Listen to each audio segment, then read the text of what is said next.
That is that mine is too melty to do that. Right. I can't do it. Mine. Let's see. Okay. There. Oh no. It didn't do it.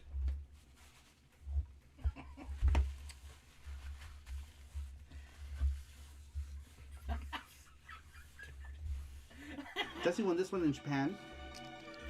It's so you can put all of your. It's actually pretty. It's pretty soft. It is soft. I don't know if it's like a coin purse. I don't imagine you would fit too many coins in here though. I feel like it's not practical. Shetland? Did that say Shetland is approaching? But then they bounced around Asia though. But what's going on? Welcome to PC Engine. I am Saru.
But are you down for Five Guys as graphics gear? Hell yeah. Yeah, I get sick there too though. Oh. But I would rather eat Five Guys than the In and Out. Oh, okay.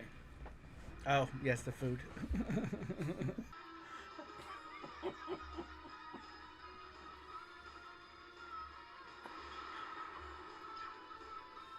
Ah, fuck! I died.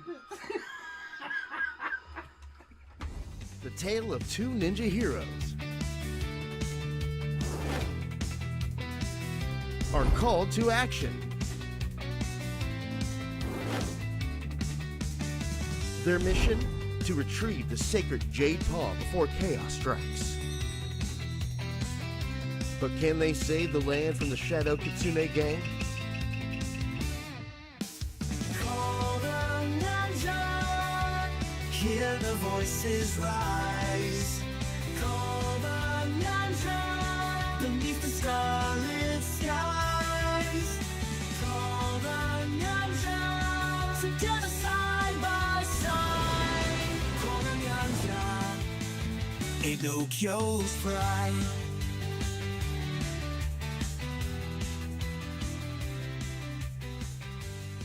Coming soon. Hey Panda, are you hungry for some? For some what? Dick! So good. So good and tasty and tasty. So I can drape it like right here, you know, so that it's like right here, right? So like.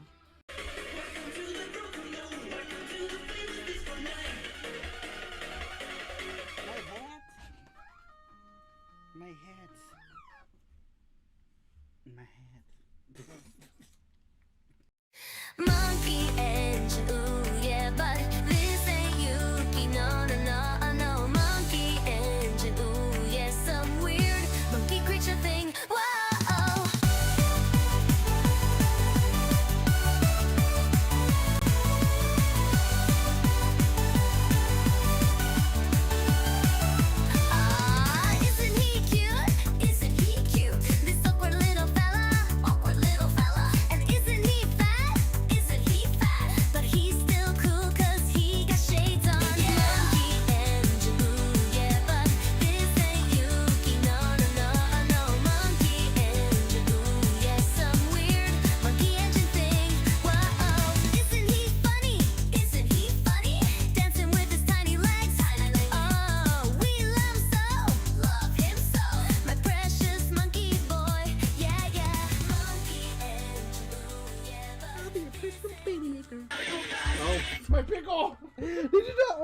drop her pickle.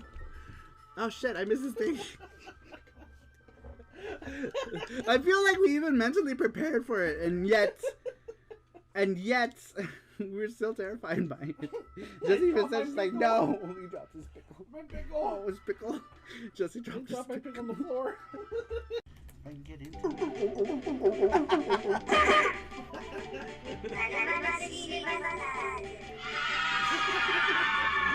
I like how it was like, in stereo. Seals in stereo. Ow! Oh no! I hit my head. Oh, you okay? Grazie Comando here. Yeah. He's now.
That let me see, is that mine is too melty to do that. Right. I can't do it. Mine. Let's see.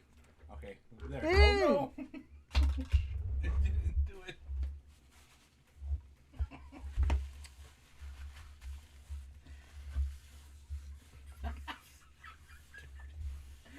Jesse won this one in Japan. It's so you can put all of your. It's actually pretty. It's pretty soft. It is. I don't know if it's like a coin purse. I don't imagine you would fit too many coins in here though. I feel like it's not practical. Shetland? Did that say Shetland is approaching? But then they bounced around Asia though. But What's going?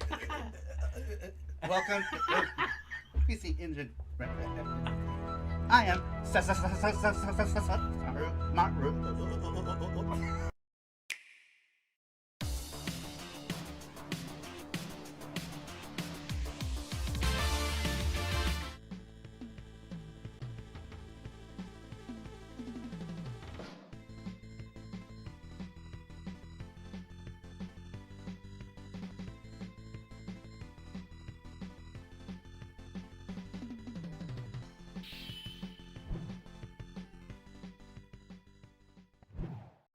Hey everybody, what is up? Welcome to another video game show and tell live, the one show where we talk about a retro subject that you guys pick.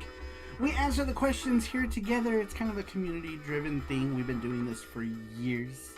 And yeah, so hi, how are you guys doing this Saturday? That was a cool intro. What up, Nuff? Welcome in everybody. So tonight's show, we are talking about my Sega Master System. Pretty much a very Sega-centric show this week. I'm going through, I don't have too many Game Gear and Sega Master System, but I figure I'd go ahead and show them off. Video game show and tell live, which is something we do once, sometimes twice a month, depending on what we got going on, is a show where I go through the various collections of things that I have. In this case, it's a bunch of different Sega related things. Next week, we will be back to Saru Show. Saru Show is where we do a weekly question that we ask you guys. Actually, I think I said that in the opening, so I was wrong. Today is a video game show and tell live, but next Saturday we are doing our normal show, which is going to be our show where we ask you guys a question and we answer. We do giveaways. Tonight we are going to do the Gachapon giveaway. We normally do Gachapons as well, but next week we will have a question for you that we will do today. Did we get the question changed? Ever? Did we decide what we were going to do for the question for next week? No, we didn't because we decided to do it. Wait, hold on. I don't remember if we did. I have it right here. We have the question, but I Yeah. don't know if we actually updated the form or not for next week. But anyhow, I guess we'll go ahead and get right into it. Let's start with the Game Gear stuff. I don't have too many Game Gear games. Right now, the only Game Gear games I have are maybe half a dozen games, so I don't have a whole lot. A couple of them are old from when I first got my Game Gear. Now, my history with the Game Gear, I don't have my original Game Gear, sadly, but my history with Game Gear is it was my first portable console ever. So when the Game Boy came out, I really wanted a Game Boy. At the time, we couldn't afford a Game Boy.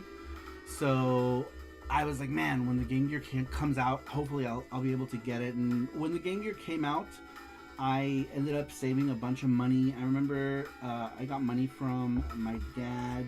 My mom had given me some money. Some friends helped me with it. And I got it within the first week of release. And my Game Gear came with columns. So I only had the one game for like a month before I would get my next game, which I think might have been either Legend of Drancon or Psychic World, which I still have. And a code for an old magazine cut Oh, that's out cool. with a code. So this was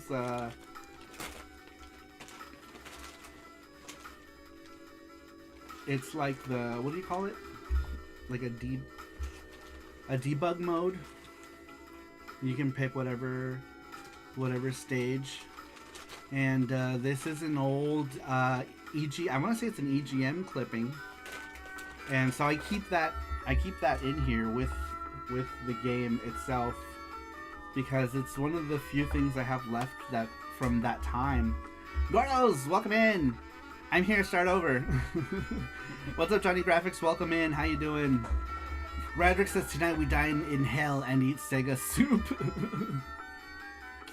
Let's see. I didn't even say hi to everybody. Welcome in, everybody. I didn't even say hi to the people who were here.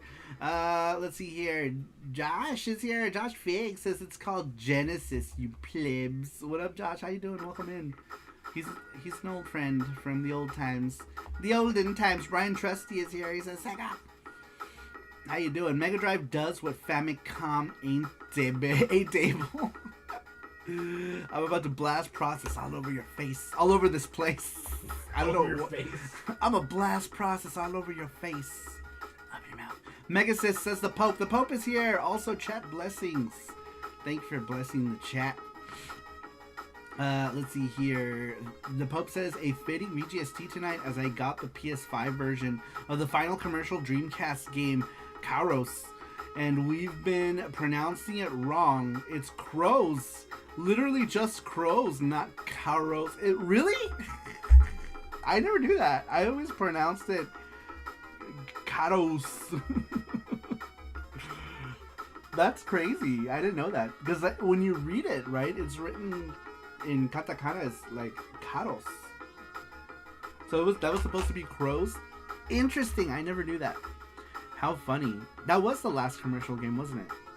It was either that or... I don't remember what it was. The last commercial game I ever bought for the Dreamcast, I think, was Border Down. Was Border Down a commercial release? I want to say that was the last one that I remember getting. Happy Saturday! What's up, people? Says Daniel Berry. Welcome in, Daniel Berry. How you doing? YouTube ass on mobile with ads, says Nuff Dragon. The Randrick is here. How you doing, Randrick? He says if you do some forbidden magic, you can get rid of the ads. Yes, you can do Chrome extensions, or what is it, Brave browser, or some other things. The Pub says on my computer I do forbidden magic. I wish I could on Roku. Are you watching right now on your TV? I think I have it set to like minimum ads though, so I'm not sure what it's doing. Let's see. Afternoon says Yakup. What up, Bort? Welcome in. How you doing? Brave, yeah, says Randrick. Daniel Berry, what's up? Welcome in, Daniel Berry. Nuff Dragon says I was used to ads that you can skip. You guys still talking about ads? Let's talk about all the ads. It's Ikemen Saru. Thank you. I'll take that as a compliment. Let's see here. Like button smashed. It owes me money, so stream has been blessed, says the Pope. Thank you for smashing that like button. I appreciate it. Saru and Jesse, just in case you missed it, Pokemon is going to be at the Super Bowl. What? Yes. The commercial. Oh, really? Yeah. For what? Just they paid up for a commercial. They're going to announce something new. Oh. Yeah. Because of different Super Bowl commercials. That's cool. So are they like a new... I feel like it's too soon for a new game, right? No. When did ZA come out? ZA came out like last year. That's different from the original, from the Pokemon. Oh, okay. That's like a side story. Really? They haven't had like an official like a Pokemon like new generation. So ZA's not part of like the mainstream Pokemon stuff? It is, but like it's kind of like a side. Really? It's not like That's like not a lot of interesting. people played it. The Pub says the Game Gear was a shockingly good shmup console. Yeah, I got those GGLest, the GGLest collection, right? Came with all three, or the two GGLests and the new one that they made. I have the Game Gear Mini with that. It's there. Oh, sweet! Look at. Before I get in, let me just show you really quick. Check that out. That's the Game Gear Mini that came with the Alest stuff. But let's see here. This was our version. Oh wait, Game Gear was shockingly good shmup console. This was our version of Code in a Box. What was? Let's see here. Rander says I borrowed the GG from a friend and played for a few weeks. Did not have many games, but it was enjoyable. I hear reverb. Where did I hear? I heard my voice. Testing. Oh, I thought I heard my voice. Maybe. No, I don't. I'm not. I don't even have it on. Whoa. VMU Dream Chan for myself. Sweets. Trusty. Anna. Hopefully she doesn't chew through batteries like a panda goes through Cheetos. Who's Cybergirl?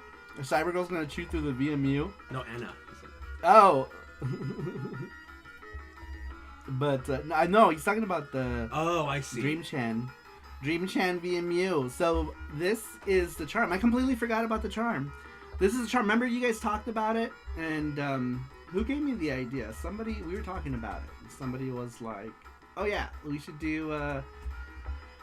Because we were like, "What did we do? We did Dreamcast already," and people were like, "Oh, let's do Dream Chan," or we. I think it was we were calling it VMU Chan, but it ended up being Dream Chan. So she's gonna be Dream Chan VMU.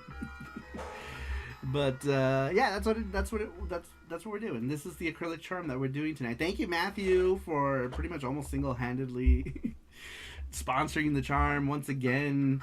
Thank you so much, giving it to all the people. It's dancing. Who did he gift it to? Give it to Trusty Sweets Anna.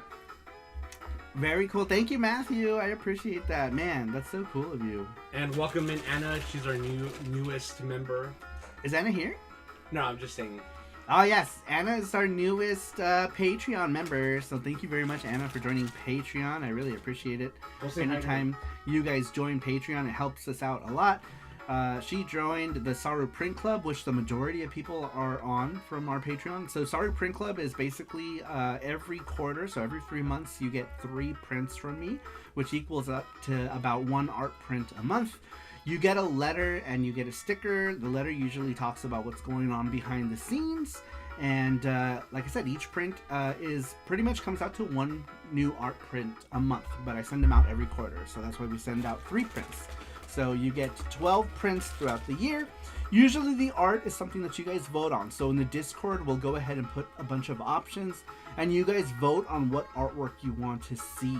So we haven't voted. Voting is coming up, actually. We should actually talk about doing it this weekend. Yeah, so this weekend we're going to talk about voting because next Print Club is in mid-March. So we're going to start sending stuff out around mid-March, you guys. So if you have any prizes coming from us, they will be in your packages this quarter. So and Saru draws you like his French girls. That's a specific tier. We need to vote on what Jesse draws in next Print Club. Yes, we need to vote on. Jesse always draws like little circle people with tiny feet. Randy says that's him.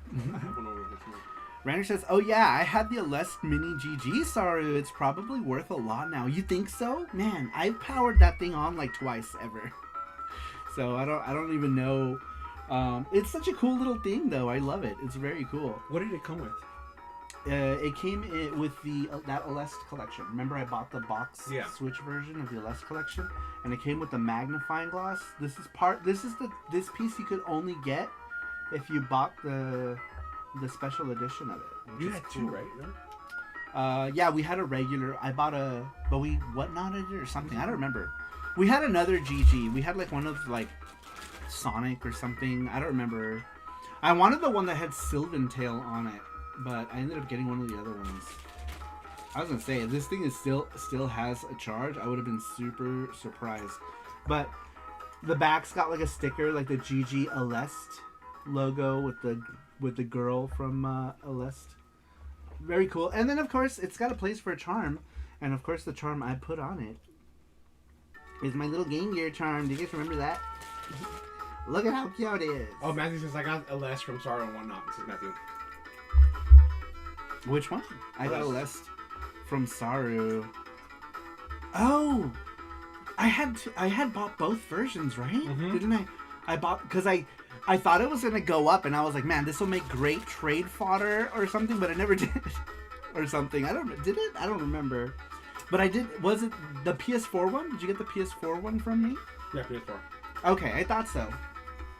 I forgot about that, Matthew. I completely forgot I had gotten that. But yes, look at this charm. Isn't it cute? That's one of the first charms I did way back in the day. There's this little Game Gear one. But anyhow, let's go ahead and get back to Game Gear stuff. So the other Game Gear games that I have, this is the only one from the back in the day, and then I have for some reason 2 copies of Sonic 2. One's mine. One's yours? One should go in the game giveaway, maybe? No.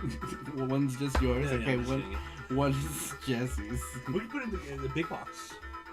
In the big box giveaway? We could. It's not a particularly expensive. That's true. One. Okay. So I got that. What else do I have? Psychic World, Sonic Triple Trouble. I don't have too many, sadly. The only game that I have from back in the day is Psychic World. It's the only one. None of these are my original games. I did have Sonic 2, but these are not my none of these are my original Sonic 2 games. And then another cool thing that I have is this guy here. This is Magic Knight Ray Earth. Makona. So cute. And then here is that box for it. I got all of the Ray Earth stuff. Look at this artwork. This artwork's amazing. For the Game Gear. And then, let me show you, well, really quick before I go back to that. This is Mado Monogatari. Episode 1. The Game Gear had 3 of them. I only got episode 1. But there was 1, 2, and 3. Were all on Game Gear. But I only got that one. But anyhow, Ray Earth, very cool on the Game Gear. Happy to own that one. Let me put all these guys. Just give them to me. All of the Game Gears. Every Game Gear. Why is this one? That one? Damn, really? That's not this one. That's a different one. Oh. And then, this is the coolest Game Gear thing I have. This is the Magic Knight Ray Earth Sega Game Gear that I got in Japan in 2018 or 2018. What was the first year Gabe with? I think it was 2018. Yeah, it would have been. Yeah, I guess 2018. Damn, like 8 years ago already. But yeah, I had picked this up in Japan, which is a specific like. Let me open it. I'm always afraid to open this guy. I know, because the box is so flimsy. Yeah. In about 30 years, it's gonna disintegrate. Yeah, because they put like the way they do the boxes are like, I don't like it. Alright. There's a box. Carter says jealous. Matthew says trusty, no going in, replacing it with yes. And then it comes with all of its paperwork. And this Magic Knight Rare, Wow. That's so this is what it looks like. It's clean. And then this one comes with a version of Magic Knight Rare Earth, which I had the retail copy of, but this one is specifically red so that it matches this Game Gear. So when you put it in there, it's all red when you're playing it, which is cool. I had the original also with the box and everything, but this one didn't come with a box. It just came, this one came in a case like this. And one of the things that this one has that a lot of them are missing when you buy this, when you look online for this specific Game Gear. What's up, Brandon Wallace? Brandon Wallace, welcome in. How you doing? Is this charm. This thing is called the Mokona Amulet. If you do find one with this amulet in it, it's pretty crazy. If you do find one that has it. But, let me show you what it is. Oh, it's heavy. And this is what it is. It's a little... Look how tiny he is. I don't know what he's made out of. Let me see if I can balance that so you guys can see. There it is. But it's a tiny little Mokona. Damn, it's so tiny. And if you do find a Game Gear that does have this little Mokona thing, then you're pretty lucky. Or you're willing to spend the amount of money that it costs to get this little amulet. Yep. But look how tiny it is. How much was that one? Oh, 644, but it doesn't have nothing. Doesn't have the amulet or anything, right? Yeah, so he found one for $644, and it doesn't come with this Mokona amulet. So I can only imagine what this thing goes for with it, because you can't find any on eBay with it, right? No, there's a couple, but they're over $700. Really? Dang, that's crazy. So yeah, if you have one of these, if you have this guy. It's the difference between getting one for like $500-600, $780. Dang, that's crazy. But yeah, he's rare. It's rare. Does that keep the ghost away? So shiny. I see some auctions sold for $300, but the box is in horrible shape and not complete, says Randrick. Yeah, like I said, most of them don't come with this thing. So I feel crazy lucky to have gotten it with it. I didn't even know at the time too. I was like, I had no idea what it even came with. I just got it because it was rare. It's funny because we all remember the elevators opened and it was right in front of us. We were rare. Yep. Because they had a glass case where the elevators were. This was in the book off in Shinsaibashi Suji in Osaka. You're like, Gabriel, that's mine. Remember? Yeah, I don't think at the time he did it. He didn't care. It was so funny though. I think he collects Game Gear now. Yeah. At the time, I don't think he wasn't interested. I think he had just sold stuff. But yeah. I love this image. Look, she's holding a copy of the cart. Oh, that's cool. Of the red cart. This is a specific clamp image that was done for this Game Gear, which is awesome. I wish I could find this artwork somewhere. It would be so cool to have this as like a poster or something. How often are you gonna see artwork with one of the girls holding an actual Game Gear cart? I think it's rad. Hey Saru, speaking of Magic Knight Rare Earth, I started watching the series last week. I'm on episode 6. Very good series. Oh, the original series? You've never seen it before? It's kind of like, I mean, it's a kid's show, right? When you think about it, it's like Sailor Moon or whatever. It's made for little girls. But I feel like there's some instances in the show where you're like, oh dang. It's so good. I like it. Yeah, the show's good.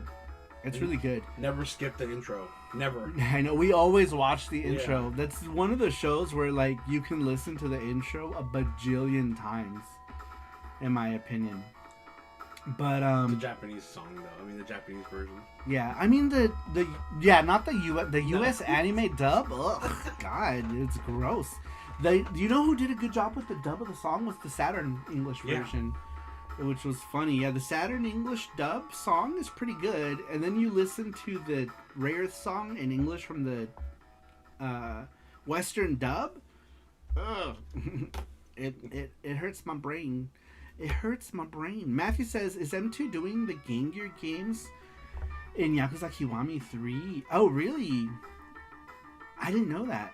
The pub says Yakuza Kiwami 3 is going to have Game Gear games, and on top of that, Namco Game Gear games. That's kind of cool. Matthew says, quick, Saru needs to play through Yakuza games so he can play virtual Game Gear games. Is Enough Dragon says, is that Game Gear and N64 controller? One with legs. Which one? Does it look like an N64 controller? Or the N64's third leg? Wait, does this mean we'll also get free copies of FX Yuki and the Ninja? Oh! Karate Werewolf! Whoa! Thank you, Gordos! So dreamy. So dreamy. Thank you, Gordos. We were officially made the goal to have this made. Now, if anybody wants the actual charm, you can still get the charm. This is just the funds to get it made. But anyhow, I love my Saru charm, says Brian Trusty. Give me 1 second. Let me check here. The magazine you showed the cheat code, says Bortboard. I think. Oh, gotcha. I'm done. Yeah, it was EGM cutout. Pretty sure it was EGM. It might have been the code one that they make. I don't remember, but I cut it out of a magazine that was made by Sendai Publishing. If you guys know, Sendai Publishing made the book, so it was either EGM or like one of their code things that they made. But yeah, I cut it out and kept it in there. Matthew is amazing. Thanks so much. I know Matthew is amazing. Thank you so much, Matthew, for almost single-handedly finding the charms, and many times he'll sometimes single-handedly find the charm because he'll give it to people. Let's see here. All right, let me get back to it. Karate Werewolf, welcome in. How you doing? How's your night going? Thank you so much for joining the Saru Maoji Club. I appreciate it. So this is the winner right here. What side character were you more into than the main character? Oh yeah, this remember? is winner, yeah. We decided. Okay. Because we had decided. We didn't even. I don't think we even did a poll, right? We didn't. We just decided that was a good. That was a good question. I like that question. All right, so that's gonna be the next question. When we see Sweet Like Sugar, we'll go ahead and give her that. That's gonna be the We can do the question. Let's see here. I don't think Chobits was for kids. That shit got weird, says the Pope. Oh man. Let's see. The panties episode, but she was a glorified sex doll, basically. Stupid YouTube. I don't know why YouTube captured that message. Hopefully it showed up. But yeah, there was some weird stuff. Yes, the OG. Never watched it. It's very comedy, but that's okay, says Randrick. Yeah, I mean, it's a cutesy show. But we're getting a new Magic Knight Ray Earth, which is cool. I'm kind of excited for the new Magic Knight Ray Earth show.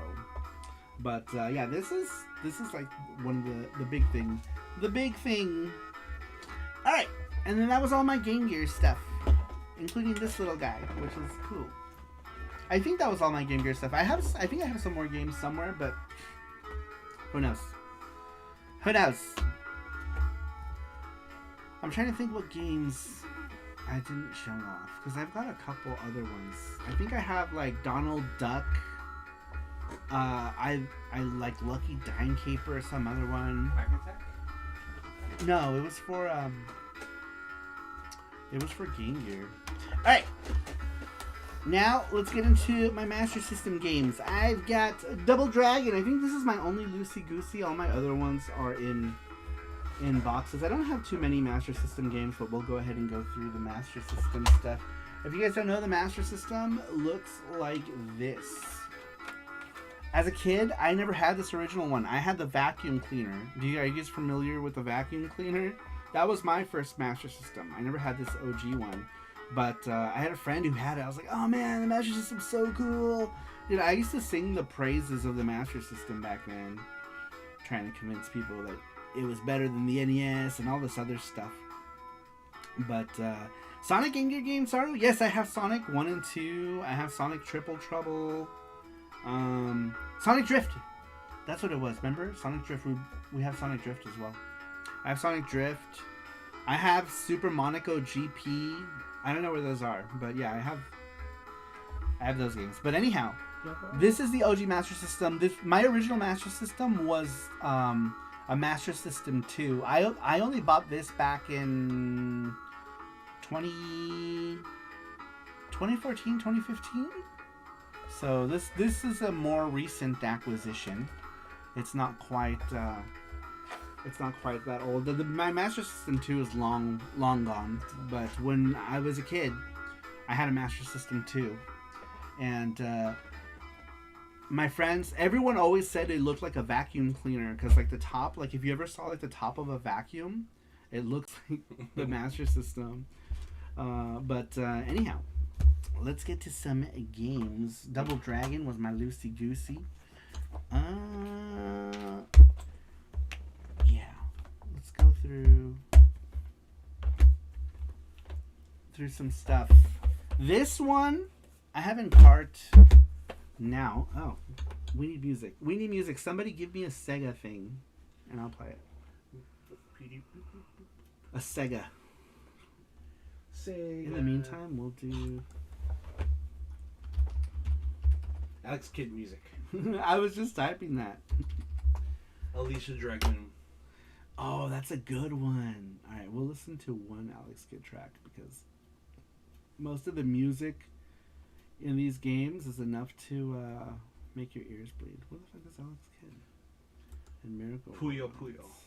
Or how everyone says that. Puyo Puyo. This one. This is the music we're listening to now. It's Alex Kidd in Miracle World. This is something that was built into the Master System that I had. This was a later acquisition in life. I never had the original cart for Alex Kidd in Miracle World either, because I had a Master System 2. For those of you who own a Master System 2, you guys know that if you power on the Master System 2 without a game, it will boot up to Alex Kidd in Miracle World. So that was my first game, because it came built into the console. I bought this in 2014. I started buying some Master System stuff, and then I kind of like stopped. But I bought this one. I don't remember, for super cheap. Nobody cared back then. It was like $20 or something, and I was like, cool. This is a cool memory, so I picked it up. Ever play that modern remaster of Alex Kidd? Yes, I bought it. I don't know. I kind of don't care for it, to be honest. It's like, this is just the original. Like, they did nothing special with it. Like, you can play the original game in the original, like, graphics, but it's just, like, widescreen. Or, like, the new, like, artwork, which I'm not a big fan of either. But, it's okay. Gizmo, what's up? Welcome in. Welcome in. How you doing? He says, hey, Saru, Jesse, looking forward to seeing your collection. I just showed off my small Game Gear collection. I didn't have that many. But, ever play the modern remaster? Sorry if you do FXing a Yuki for SMS, you must use graph paper on the cover and make the cover be what game is this? I know, right? And it'll just have like a picture of Yuki's arm and nothing else. Guess the game. You should do that. You're guessing a game and you just draw something funny and you be like, you guys gotta try to guess the game. That'd be funny, right? That would be funny. Alright, enough of that. That sounds like a future idea. Alright. Alicia Dragoon. Man, this game is a game I wish I had played sooner in my life. The first time I ever played Alicia Dragoon was on the Mega Drive Mini. I'd never played it before. Like, back when it, like, during its heyday. And I'm like, man, what a gem this game is. I can't believe I've missed out on this game. Like, I never played it back then, and I wish I had. It's one of those games where I was like, man, would have been so cool to play this back in the day. I didn't play. The first time I ever played it was on the Genesis Mini, and I was like, man, you ever play a game from back then, and you're like, how did I miss this? This game is so good, and it's like, man, so good. Rander says this game is I still want in my Mega Drive Genesis collection to this day. It's expensive on the Mega Drive. I used to have the cart only for the longest time, and I never played it. Dude, it feels so criminal. You know, it's like I don't even know whose copy it was or how I ended up with it. And I'm not sure if it ended up in a trade or something somewhere. But man, like I wouldn't play this for the first time until I got the Genesis Mini. I was like, holy crap, this game is good. I really wish I had played it sooner. And I had the chance to play it sooner and I never did. I don't know. I feel like sometimes life is weird that way, you know, because just life happens. Oh God, it's so good. Stop it. Who's doing that? So good. Is that Gordo's? So good and tasty. Gordo's, go to your room. Go to your room. Read the Bible. Bad. Go to your room, read the Bible. This is a game, same, I discovered it later in life, Sastrani Graphics. What did you play it on? Like, did you discover it later in life, on cart? Oh, it wasn't Gordo? Who was it? Was it Matthew? Is that Gordo or Matthew? You guys know the tricks. You guys know the tricks, but, not me. Oh, I don't know then. I don't know who it was. Let's recite parables. I'll find out. That was me. He says board. Oh, it was board. Bad board. Bad. Band. Band. Alright, so Alice in a Miracle World. Another early game I played for the Master System. I didn't own, but my friend had this game. Because the Master System I had could even play. Oh, man. Alright, so let me talk about the one I just finished telling a whole story about. Was this guy here. That's what I picked it up for, $19.99. I don't know if I probably got gypped. I don't remember who even uses these price tags. I'm not sure. That's gotta be We Play Games. Oh, you think it was We Play Games? Oh, it could be. You know what? I think you're probably right. Oh, the game's not even in here. What the hell? I wonder where the game is for this. I was gonna show off that it was a card game. It's not even in here. Man, it's not in the Master System, is it? I don't think so. I didn't see anything in it. But anyhow, I was about to show off how Master System did the whole card thing. Oh, there it is. Look at, check this out. Thank you, Jesse. This is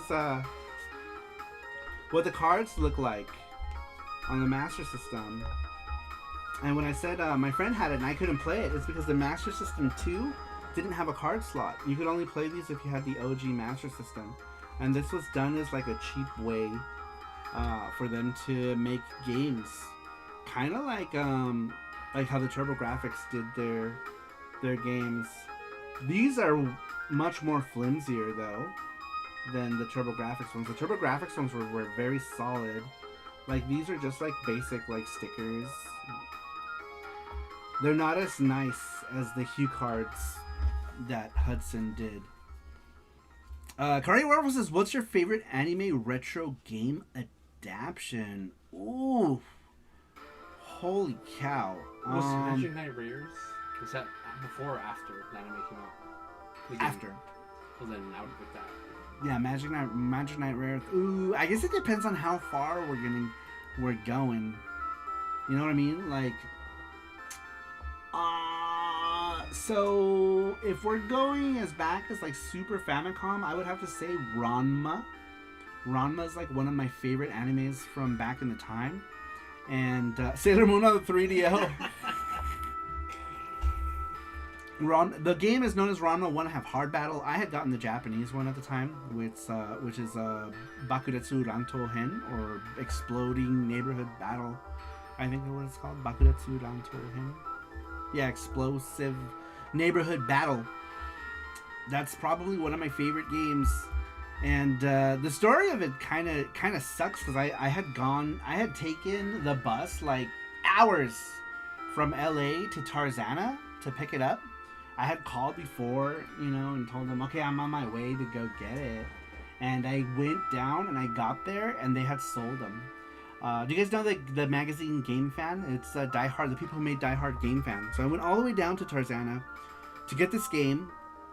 And the game, they said they had 2 copies, and I got there and they had no copies. They had sold them. And the guy on the phone's like, oh, some guy just bought it. And I asked him if he was the one who called, and he said yes. I'm like, of course he's going to say yes. You wanted the game. I guess, stores are first come, first served basis, right? Like, they're not going to hold, like, they're going to sell it to whoever gives them the money first. We did that. Yeah, that's true. I forgot what game it was. They're like, did you call? Because I had one copy. I was like, yes. Yep. So I get it. Stores are gonna want to get their money, but I had taken dude. I felt so defeated. I wasn't gonna go home without a game, and I ended up going home with Fist of the North Star, and I was like, damn it, this game is booty ass. Oh yeah, you're missing a Master System game. That's in the shelf.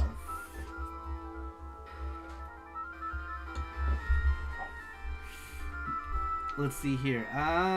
Ghost in the Shell for PS1, says Matthew. Master Chips. What were they called? My Cards? In Japan, I think they were called My Cards. Here they're called the Sega Card. But anyhow, pretty cool. Pretty cool that they did that. Which is awesome. This is the only one I own. I don't own any other ones. I think in the US, not too many good games came out for their card system. But anyhow.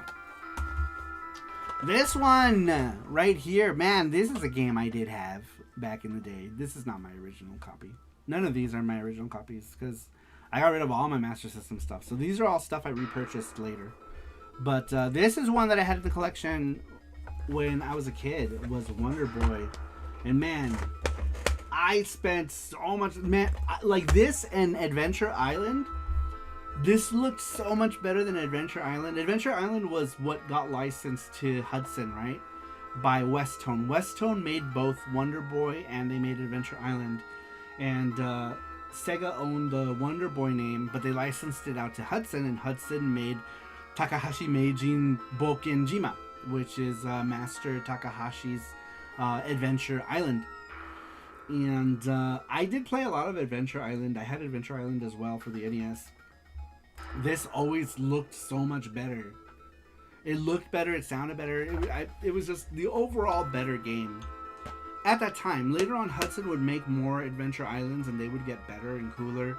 And they started making them themselves. Westone was no longer the developer of those. But yeah, super fun game. I also had this on Game Gear. The Game Gear was called Revenge of Drancon. I think something like that. It had a weird name, but it was Wonder Boy with a much more smaller screen. So I felt like it was harder. This one was much more fun to play. I felt like the Game Gear one was a more difficult game. Here's another one that's decent. Outrun for the Sega Master System. I actually really like this cover art. It's pretty good. Pretty good.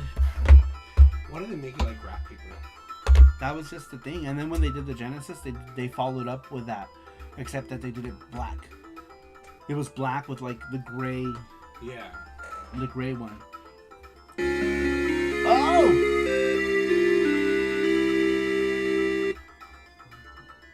Oh, it didn't repeat it.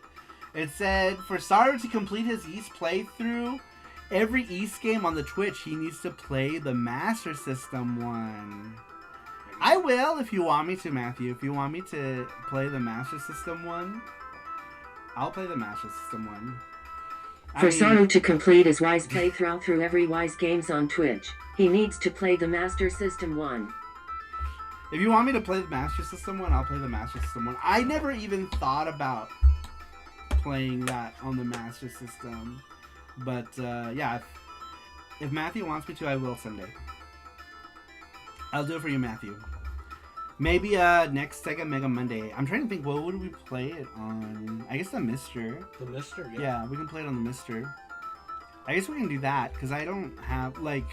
I mean, I guess I could connect the OG Master System to the Retro Tink. I forget that the Retro Tink is a thing. Might be kind of cool to hook it up with the Retro Tink. Yeah. And just play the original cart. Do they use battery sticks? I'll probably just play it in one sitting, to be honest.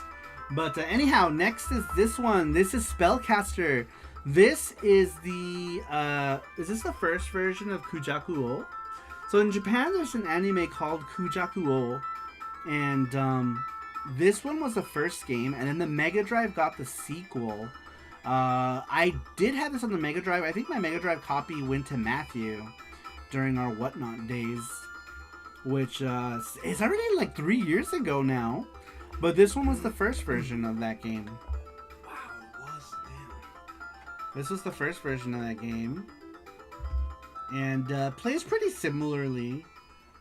Obviously the Genesis one or the Mega Drive one is better. What was it called? Wasn't it called like Mystic Defender or something like that on the Genesis? I remember. The Pope says, "Outrun my beloved." M2 doing a Goemon collection. So excited. Man, that Goemon collection. I am so excited for that. Even though there's no English on it, right? Pretty sure. Because like so many of those games didn't come out in English. So we're not going to get an English translation of that. But hopefully Konami does port it or put it out in English. That would be awesome. Ghost House, says Brian Trusty. Yes, Ghost House was one of those card games. What was Ghost House? Was that... What else was a card game? Was Teddy Boy? I think Teddy Boy was a card game, right? Teddy Boy was a weird thing. Yes, our Mystic Defender is the name. Yes, that's what I thought it was. Maybe I'll just look for the... Maybe I'll get the Genesis version. So that I have both English versions of it. But yeah, this one was called Spellcaster. Alright. Let me save this one. Here's another one that I really like is Cloudmaster. This feels awfully light. Is it in here? No, it's not in here. I wonder where the cart is for this one. For Cloudmaster. It's somewhere. It's somewhere, but it's on the shelf. Cloudmaster, this game is fun. This is called Chuka Taisen, which is like something Chinese, something wars.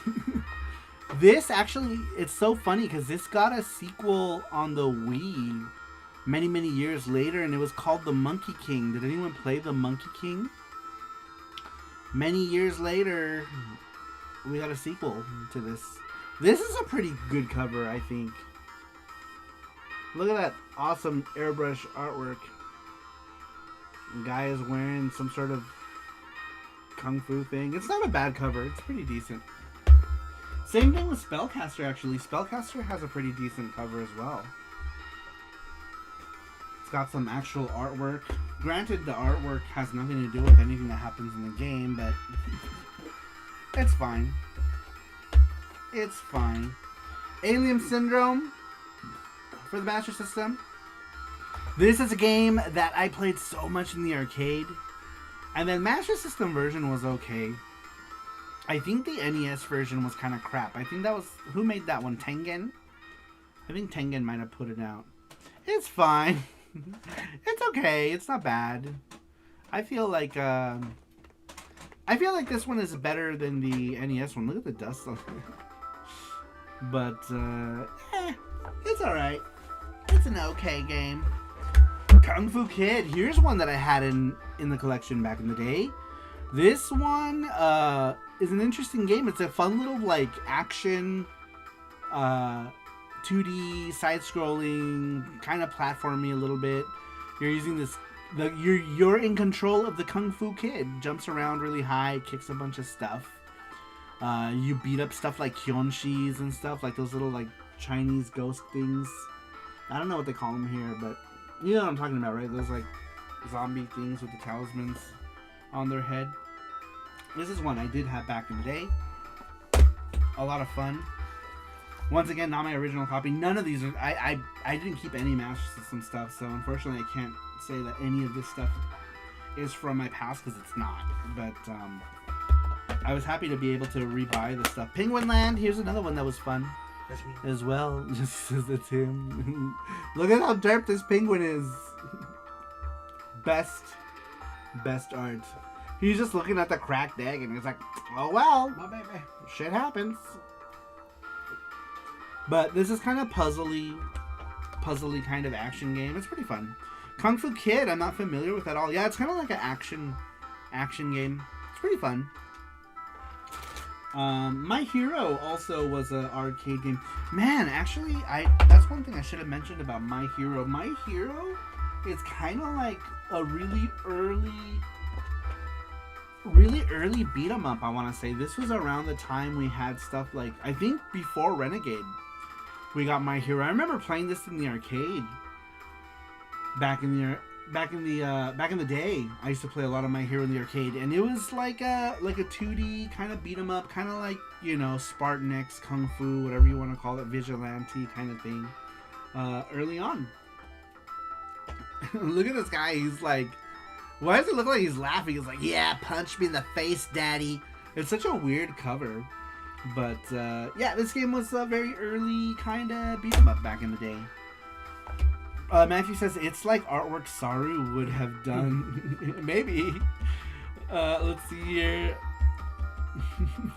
The localized Hokuto no Ken black belt was my shit as a kid. Man, I remember a black belt. You're right. That was localized Hokuto no Ken. I don't have that. Would be cool to get that one at some point. But that was Fist of the North Star. Fist of the North Star came out here as a black belt.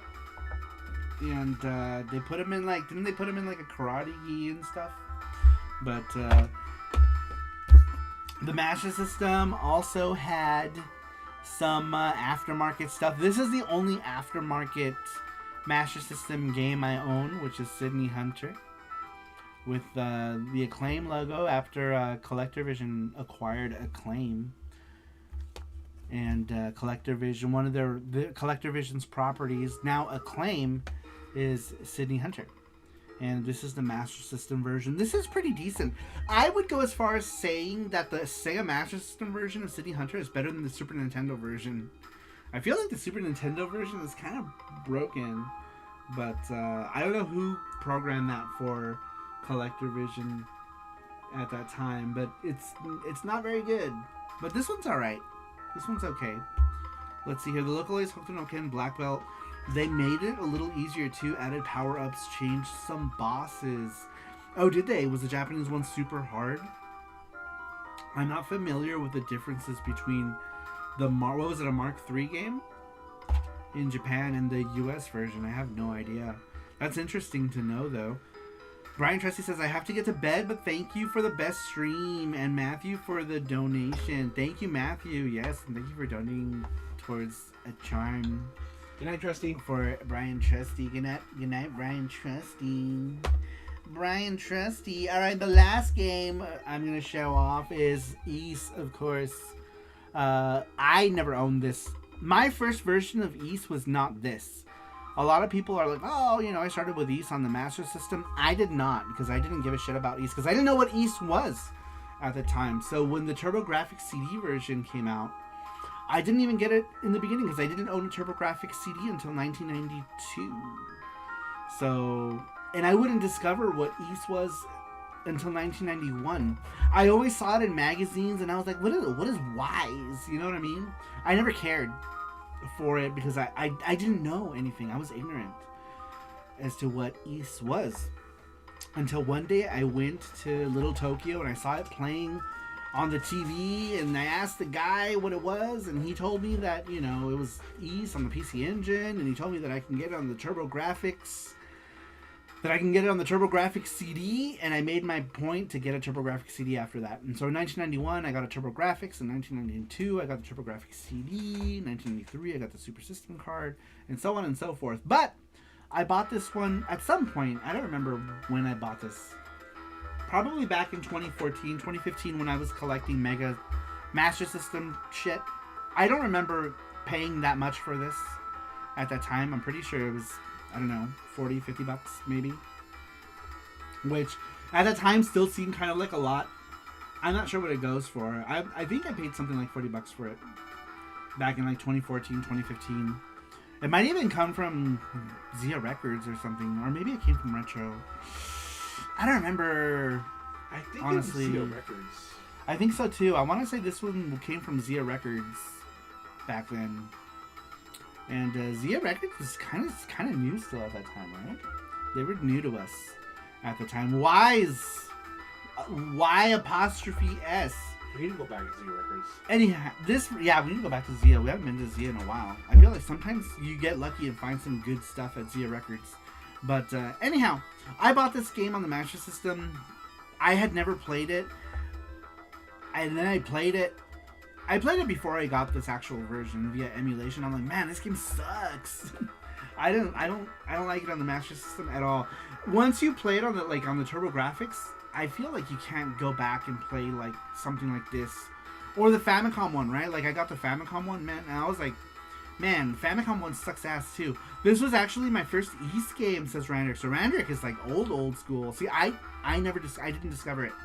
Like I said, I didn't discover Ys until 1991. 1991 with Ys Book 1 and 2 was my first discovery of it, and I made it my point. That's the only reason I got into TurboGrafx back in the day was because of Ys Book 1 and 2. Otherwise, who knows? I probably would have never gotten into it. And then I had, like, one of my friends got their Turbo Duo, I think at, like, the ass end of 93, and then another one got it in 94. And I had a little posse of TurboGrafx friends, and one of them was like, I wish I'd never bought it. I don't know why I made that impression. He doesn't sound like that at all. But he was telling me, we were talking, I think like a year or two ago. He was like, because we're still friends on Instagram and social media, right? Like, you know how you keep in touch with people. So he was like, man, you know what I always regretted? He was like, I always regretted selling my Genesis collection to get TurboGrafx, Turbo Duo stuff with you guys. And he's like, I didn't even like it like you guys did. There it is. Where'd you randomly find that? Right here. Just chilling? You just went over there? Chilling. Here's Cloudmaster. Let me put it back in its home. But yeah, my other friend, the first friend to buy his Turbo Duo, the third friend only bought it because like we were both very much into it. It was funny too because he showed me, like, he found his receipt from when he bought it from Game Dude in 1994. So yeah, I got my TurboGrafx CD in 92. One of my friends got it in 93. My other friend got it in 94. And the one who got it in 94 says he regretted selling off all of his Genesis stuff. And I was like, man, I never knew you felt that way. He was like a huge Sega guy too, so I get it. That would have been like me selling off my PC Engine collection to get like some other collection and then being like, fat. I regret this and I hate the world. Saru was jealous of Adol being with Dogi, says Matthew. This is what is that? Here, let me show you guys.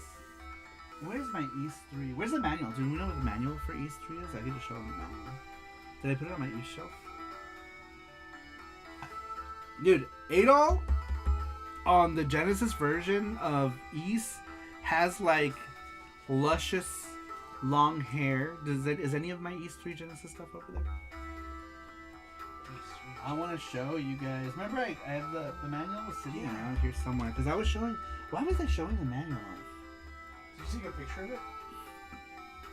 Anyway, just go look up the manual for Ys 3, or the cover for Ys 3 on the Genesis, and Adol has like long flowing red hair. It looks so weird. It's very odd. Very, very odd. Looking at the back of my copy of East on Sega Master System, and I had forgotten they called him Aaron here. I know, they called him Aaron. I'm like, who the fuck is Aaron? Yeah. I mean, I get it, right? I guess, you know, Adol is a weird name. There were...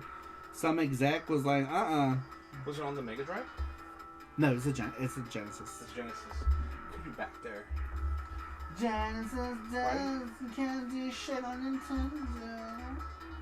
No, I was looking for the manual for it. For Yeast. It's okay. Doesn't matter. Look it up. That's weird. Look it up. He's got weirdly long. Oh, here we go. I found it. I see it. Found it? I see it. Okay, great. I see it. I don't know where the game is though. I should probably put this somewhere safe. I'll give this to you and put it in. Look, look at this cover. Why?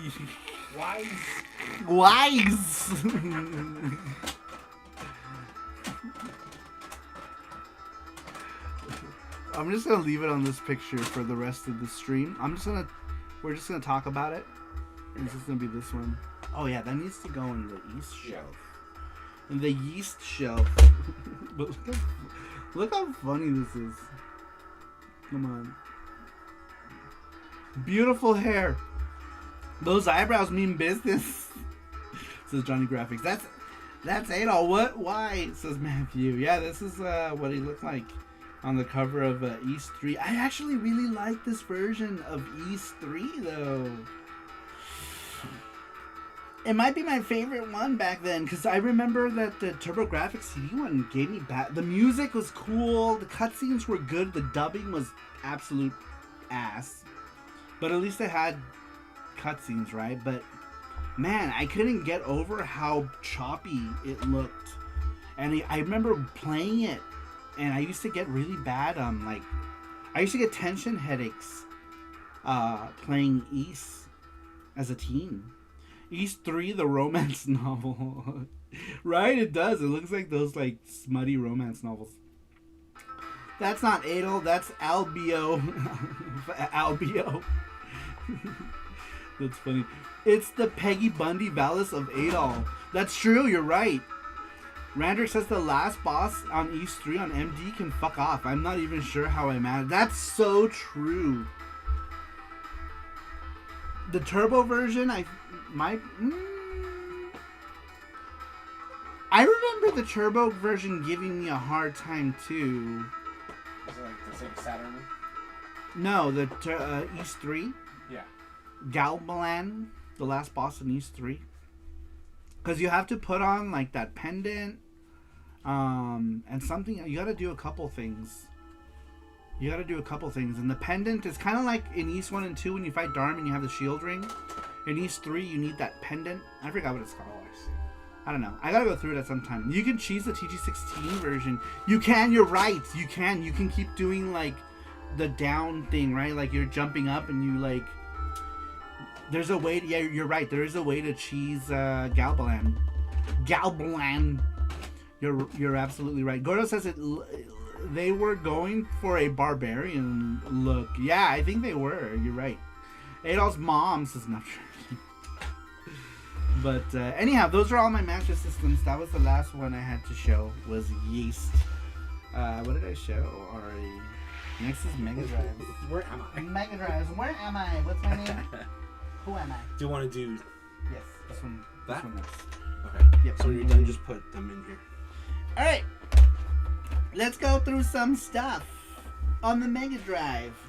Mega Drive. I have thinned out my Mega Drive collection.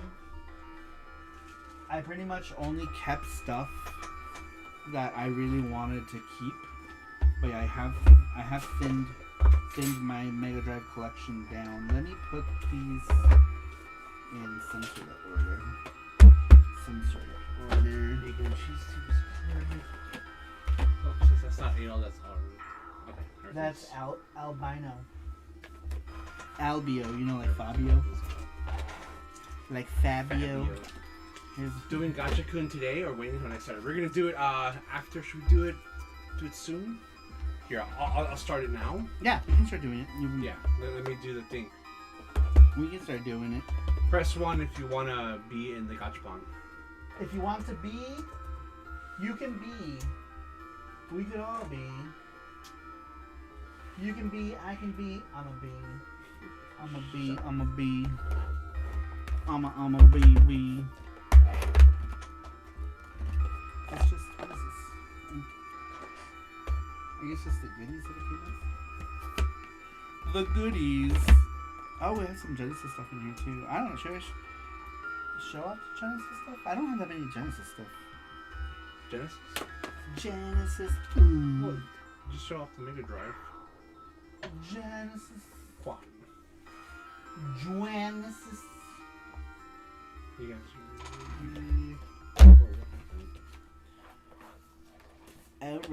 Alright. Let's get into my Mega Drive shit. Mega Drive shit. And I guess a couple Genesis things. Not too many. Not too many. Hey! Let's get into the things that everybody knows. Sonic the Hedgehog. I'm only missing Sonic 3 on the Mega Drive. Here's Sonic 1 on the Mega Drive. Look how cute he is on these covers. Sonic 1, we all know Sonic. We all know Sonic. Sonic 2 with Tails, also adorable cover. Love this artwork. It's pretty rad. Tails is a big deal. It's pretty much the only... Sonic 2 is the only reason I wanted a Genesis back in the day. Sonic and Knuckles! Which I think is hard to get now, I want to say, right? Or is it Sonic 3? Sonic 3 is the only one I'm missing. I think Sonic and Knuckles is hard to get too. Oh, is it? Yeah. I think Sonic 3 and Sonic and Knuckles are difficult games to get on the Mega Drive. But Genesis ones, you can find them dime a dozen. I have Sonic 3 on the Genesis. And I have US Sonic and Knuckles as well. But anyhow, yeah, those are the Sonic games. Oh. Sonic 3, yeah. Sonic 3 is like $130. What the hell, man? That's crazy. Alright. Let's do another Mega Drive soundtrack. What's another Mega Drive? Let's do Thunder Force.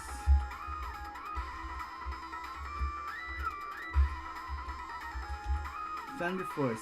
Sonic music! Sonic the Hedgehog. Where's Thunder Force? Thunder Force. Is it Thunder Force 3? That's the crazy good music.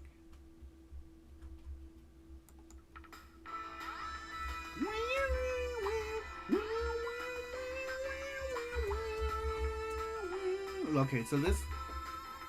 I don't own any of the Thunder Forces, except one on the Super Famicom, which sucks. Which they called, I think, Lightning... They called it something else, I don't remember. But it's booty ass. Booty ass, just FPGA Mega Drive games, says Matthew.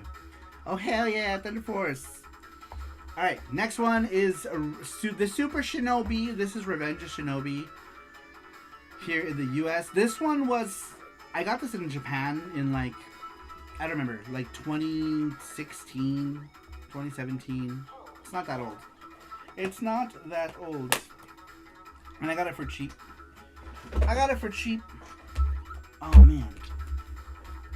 Here is a game I want to talk about that is fairly inexpensive to get, but such a fun game. If you enjoy like Space Harrier kind of, those like kind of games, this game here, Burning Force.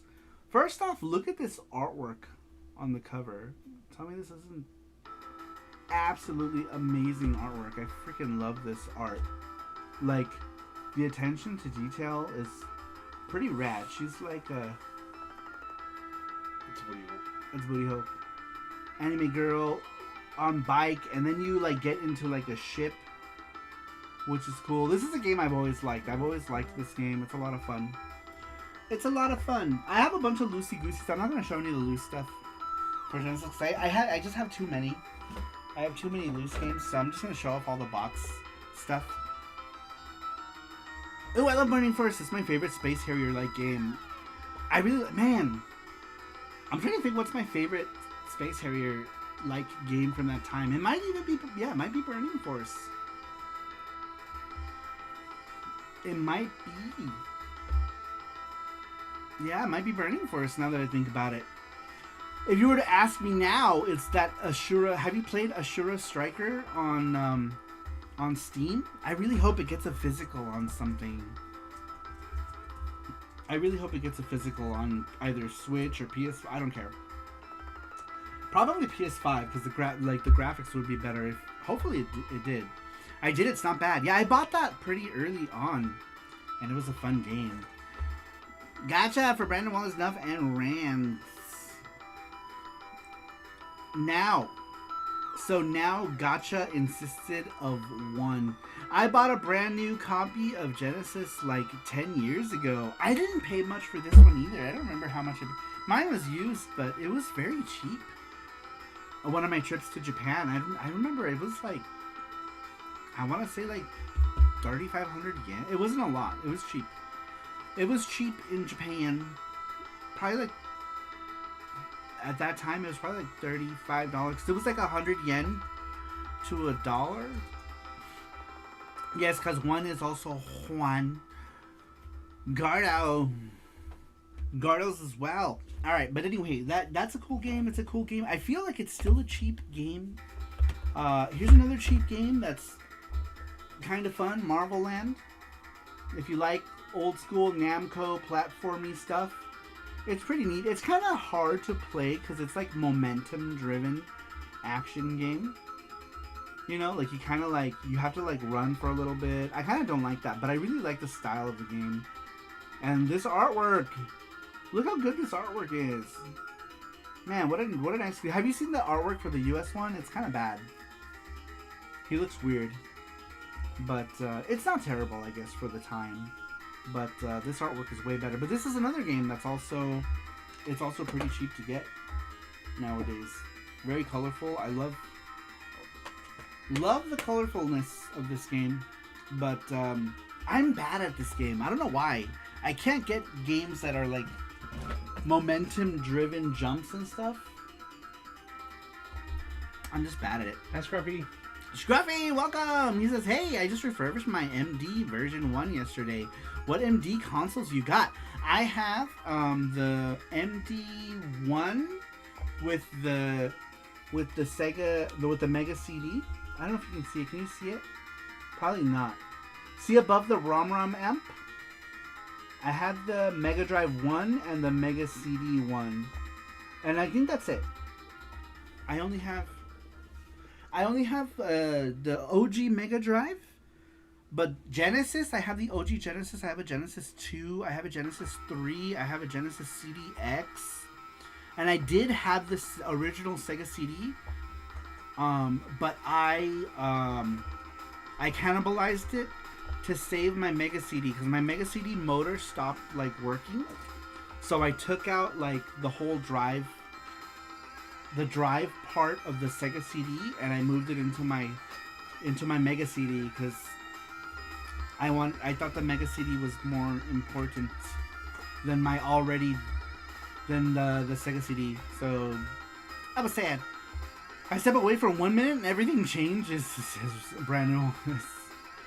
But yeah, Mega Drive. I only have the original MD with the MD1, which I really love that configuration. The Japanese OG Mega Drive. I have MD1 and MD2, says Scruffy. Nice! Cardi Werewolf says, have you had any of your old consoles recapped, or did they stand the test of time? The only things I had recapped are my PC Engine, what do you call it? The Laser Active PC Engine pack was recapped. And my PC Engine Super CD ROM 2 was recapped because that started the sound was getting bad, the video was getting bad, so that needed a recap. And so when I did the recap, I did a RGB mod. I didn't do it. I sent it to someone who did the RGB mod for me. You can still kind of see like jail bars a little bit, but not very heavy. They could probably use a new RGB mod. This is my favorite of all the Sega consoles that I have, though. Is this the Genesis CDX? I have had this since before. Do you guys remember the store Software Etc.? I bought this in box with all the games. I have the original games that came with it. They came in these little like foldy cases. It came with like Echo the Dolphin, the Arcade Classics Collection, a copy of Soul D's, and a copy of Sonic CD in the foldy one. With this, the controllers, the thing, and it was all in a box. The box had like one of those like milk, like egg carton kind of holder things. But when I moved, kind of like that Rare had the like that kind of carton. It had one of those boxes. But when I moved to Australia, I got rid of all the boxes. I only kept the hardware for it. So this is crazy expensive now, but this one works great. I still have everything that came with it. I just don't have the box. The box is the only thing I don't have anymore. But I absolutely love this thing. I feel like this is like the coolest like Sega console. We had one too. Visually. Oh, you guys had a CDX? Dude, look, and mine is still in pretty good shape. It might have some scuff. When I bought this, dude, this thing was like, it was like new. And I remember I bought it. One of the employees was like, "Oh man, I was trying to buy that." And I'm like, "Well, I'm buying it." Too bad. And dude, this thing still works great too. Love it. Love this thing. This is my favorite. My favorite of the Sega 16-bit consoles.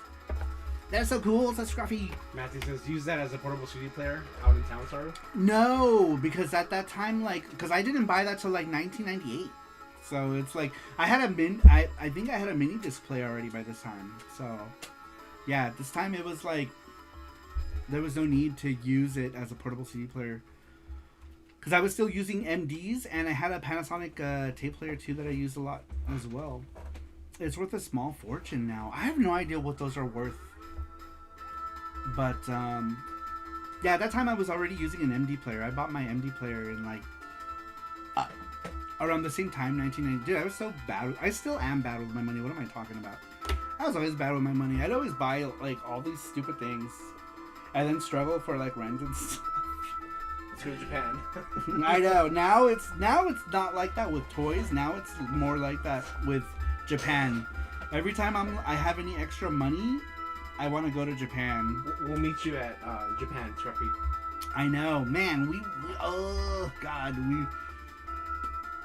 I don't want to say anything yet, but I mean, it would be so cool if we could manage it. Yeah.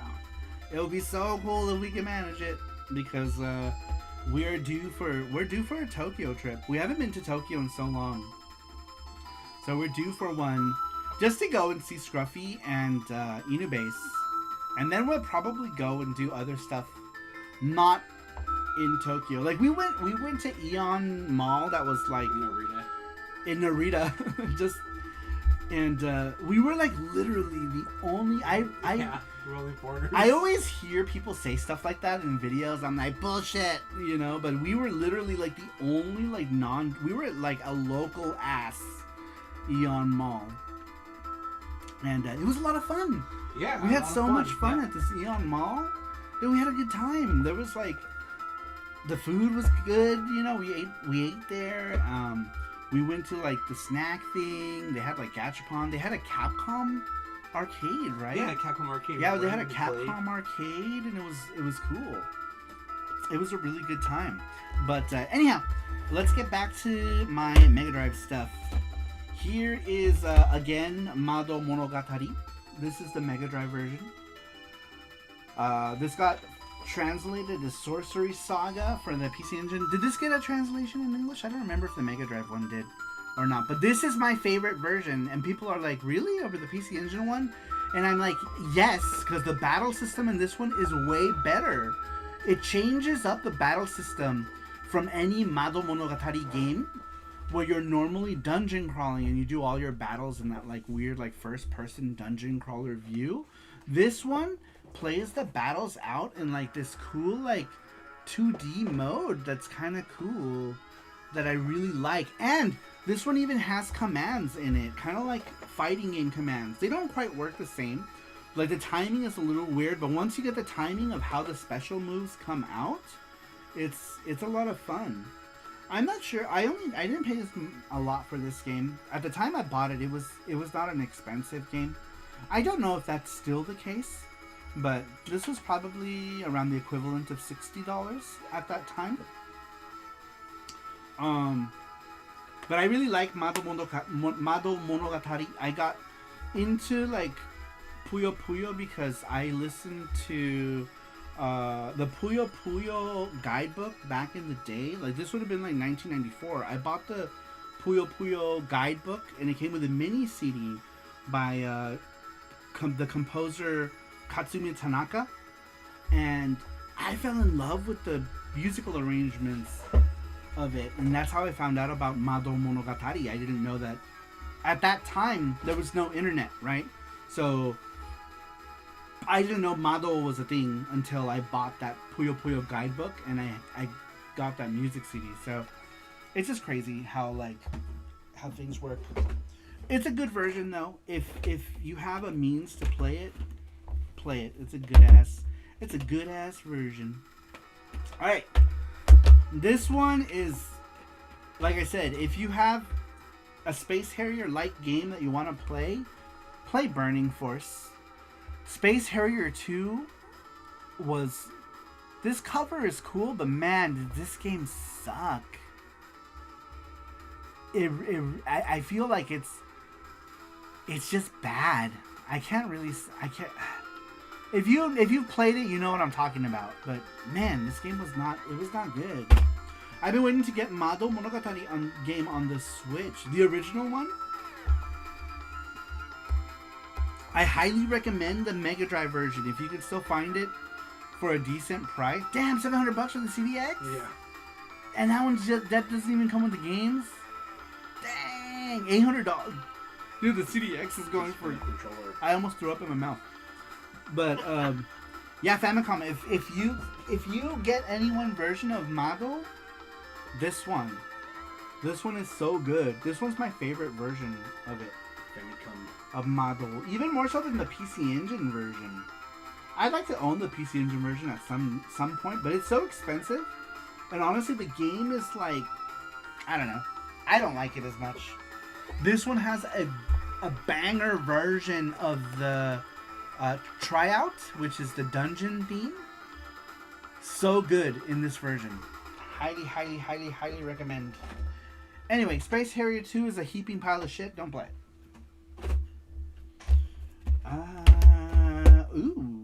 Here's one. Oh, Streets of Rage. I don't have any Japanese versions of Streets of Rage. I only own Streets of Rage 2 on the Genesis, and the not for resale version, and Streets of Rage on the arcade collections, right? For both the ones that came with the CDX. That was my original way to play Streets of Rage. One was on that, and I had it for the Game Gear. I used to have Streets of Rage for the Game Gear. I forgot about Streets of Rage on the Game Gear. I absolutely love Streets of Rage on the Game Gear. It's so good. Randrick says, I got Mado on MD for a good price, and it was unused, which usually means brand new in Japan. Dude, that's awesome. Like I said, the game was cheap. It might still be cheap. I'm not sure what Mado goes for nowadays for the Mega Drive, but like I said, I only paid like $60 for it back then. But that was a long time ago. If you count for inflation, maybe it's probably over 100 now. Because I always think about this. I don't have that many Genesis games. That was one of them. Strider was another one. This one's all beat the hell up because it's old. But I did get the Mega Drive Strider. This one I got back in the first time. When was the first time we went to Osaka? 2015? No, it was 2016. You're right. 2016. Yeah, it would have been 2016. You know why? Because I went in 2014. Yep. And then me and you went to Japan in 2015, and we only did Tokyo. And I started to doubt if I actually even liked Japan, remember?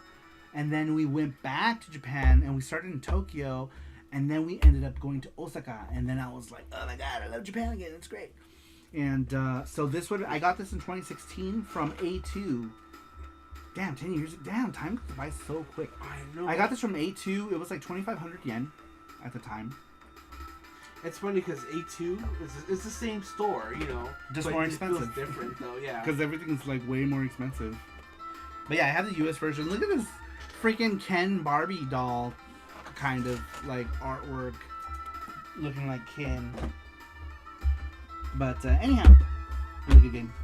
Strider's cool. If the Japanese version and the US version do differ when you're playing the game, the Japanese one does, like, every time he slash, he's like, ha ha ha ha ha. That might get annoying. I don't know. I didn't care. I didn't mind it. But in the US version, they cut it out. He doesn't ha ha ho ha ha when he does his, like, when he does his sword slashes. They took that out for the US one. Let's see here. As for Streets of Rage 3, get Bare Knuckle 3 since it's more complete than the US version. That's right. Freaking Bare Knuckle 3 it's like uncensored, right? Like they censored Streets of Rage 3 here in the US. Welcome in. Look through my camera. It says 2 games I would love to have are Psycho Fox and Roston for the Master System. Man, Roston is a game I used to have. I wish I still had. Earlier I was talking about how I got rid of all of my Sega Master System stuff. All of the Sega Master System stuff is all stuff that I bought later on. I started collecting Master System stuff again in 2014, and so I didn't, well, collecting, I bought a few things. But, man, Roston was one of those games that I used to have, and I wish I still had it. I don't know how expensive it is nowadays. I can probably pick it up.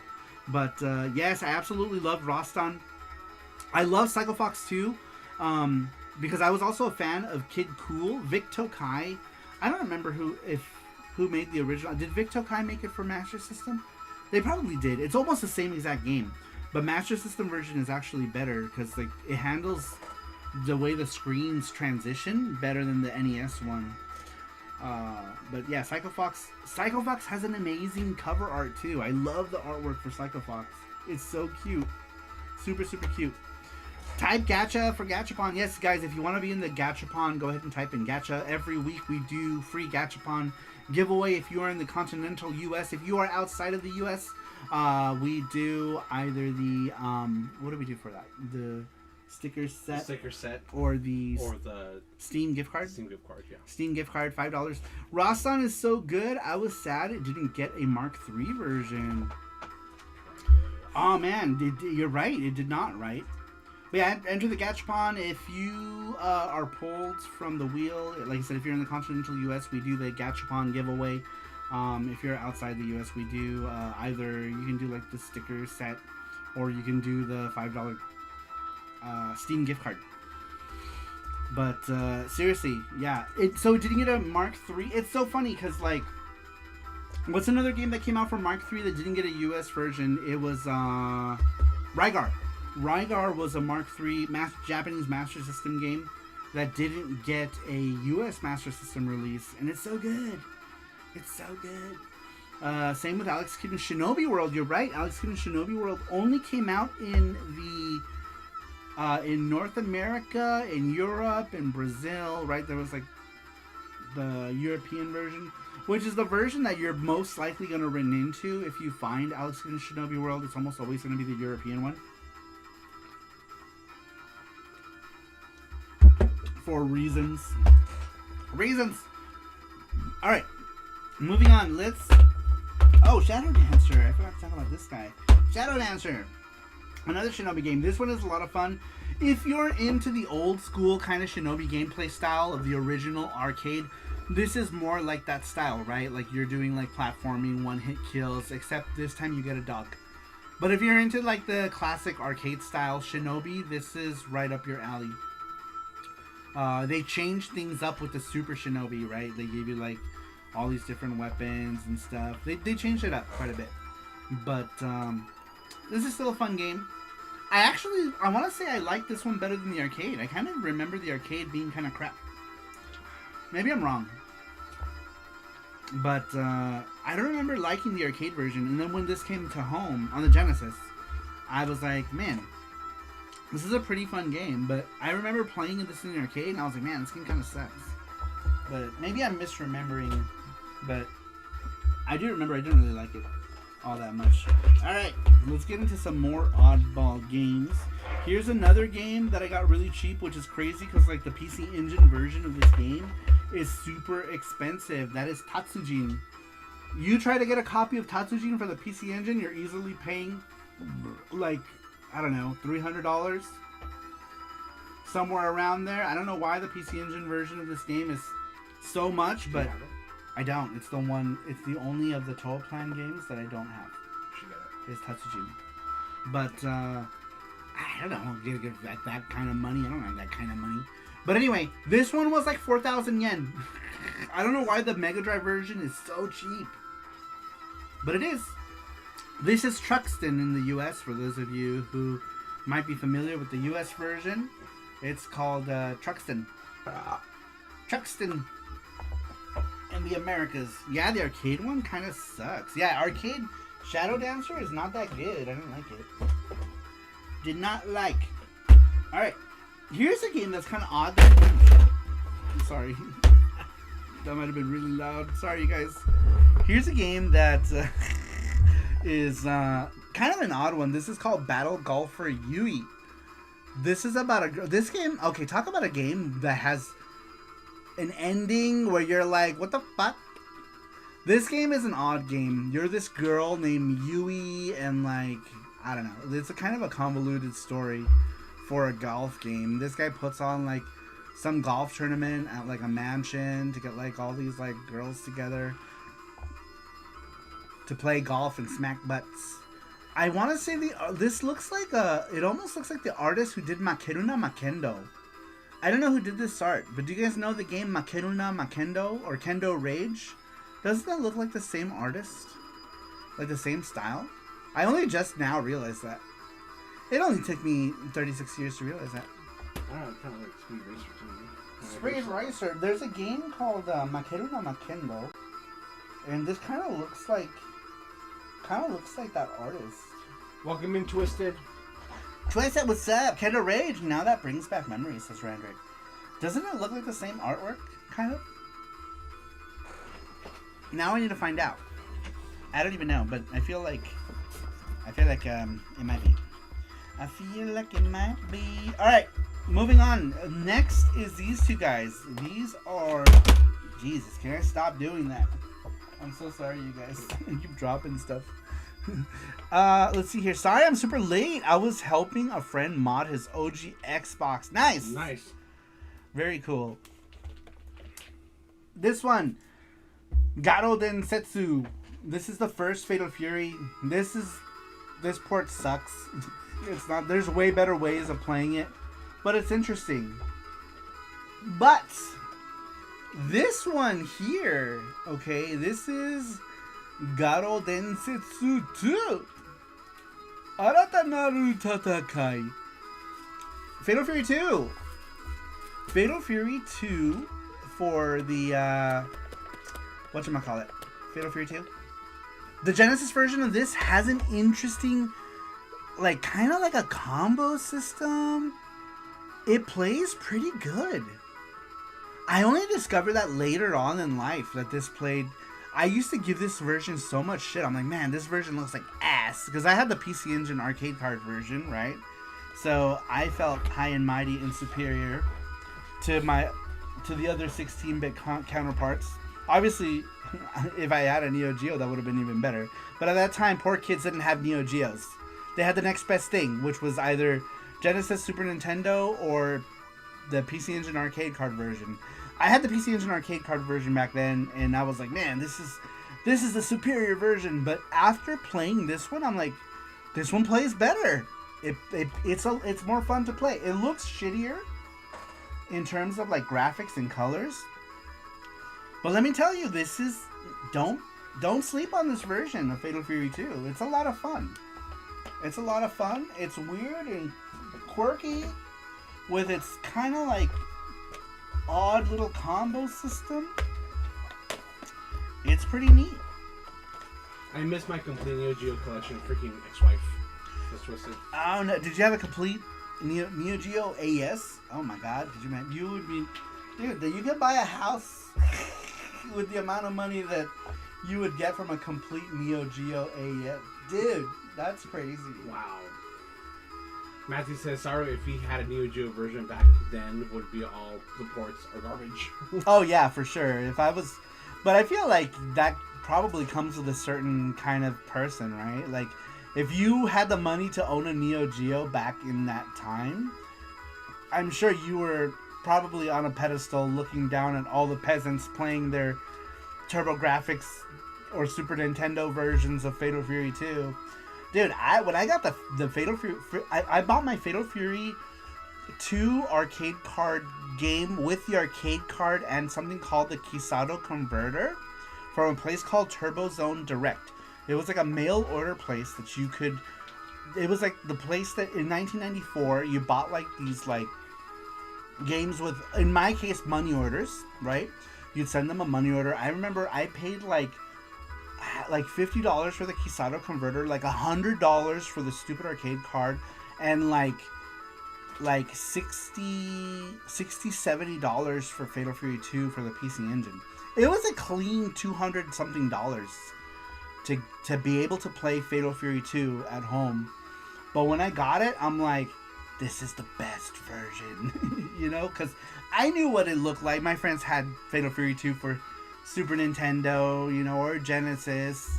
I didn't know how good the Genesis one played back then, but at that time I was like, trash, you know, because it was like, the PC Engine version was so much better. But man, if you had a Neo Geo version back then, you were probably rich. I knew one guy with a Neo Geo, and he wasn't even directly my friend. He was my friend's brother who owned a store, who had a Neo Geo. He was also a guy who had like PC Engine early on as well. I remember them gloating about the Ranma game forever. Twisted says if you sleep on it, you might hurt yourself or worse, break the case. Saru is asleep. If you sleep on it, you could. AES Collection. I could buy 2 houses, dude. You could, yeah, here. You could probably buy shit tons. I remember importing Street Fighter 2 from Japan for Super Famicom and paid $150. I still have it and the receipt. Dang, why'd you pay so much money for it? That's crazy. Where did you live at that time? Didn't you know any importers at that time? So at that time, like I said, my friend's brother owned a store called Bonsai Games. There was Bonsai Games that was owned by 2 friends, right? Like, and Kamikaze Games. He wrote it Kamikaze. Kamikaze Games, which was my friend's store at the time. And that when Dragon Ball came out, he got several copies of Dragon Ball, several copies of Street Fighter 2. Super Famicom Dragon Ball was a big deal when it came out. The fighting game, right? The Super Butoden was a big deal. So he got tons of copies. It was crazy. Tons of copies of that. Tons of copies of Street Fighter. You know, you were looking of, you know, like $100. Metal Slug AES is $59,000. Holy shit, dude. That's what it cost in 1982. $150. Dude, that's crazy. I didn't own Street Fighter 2, so maybe you're right. But I remember we got Super Butoden was like $100. Actually, yeah, a lot of Super Famicom games were really expensive. Rana was like $90 something, like $95.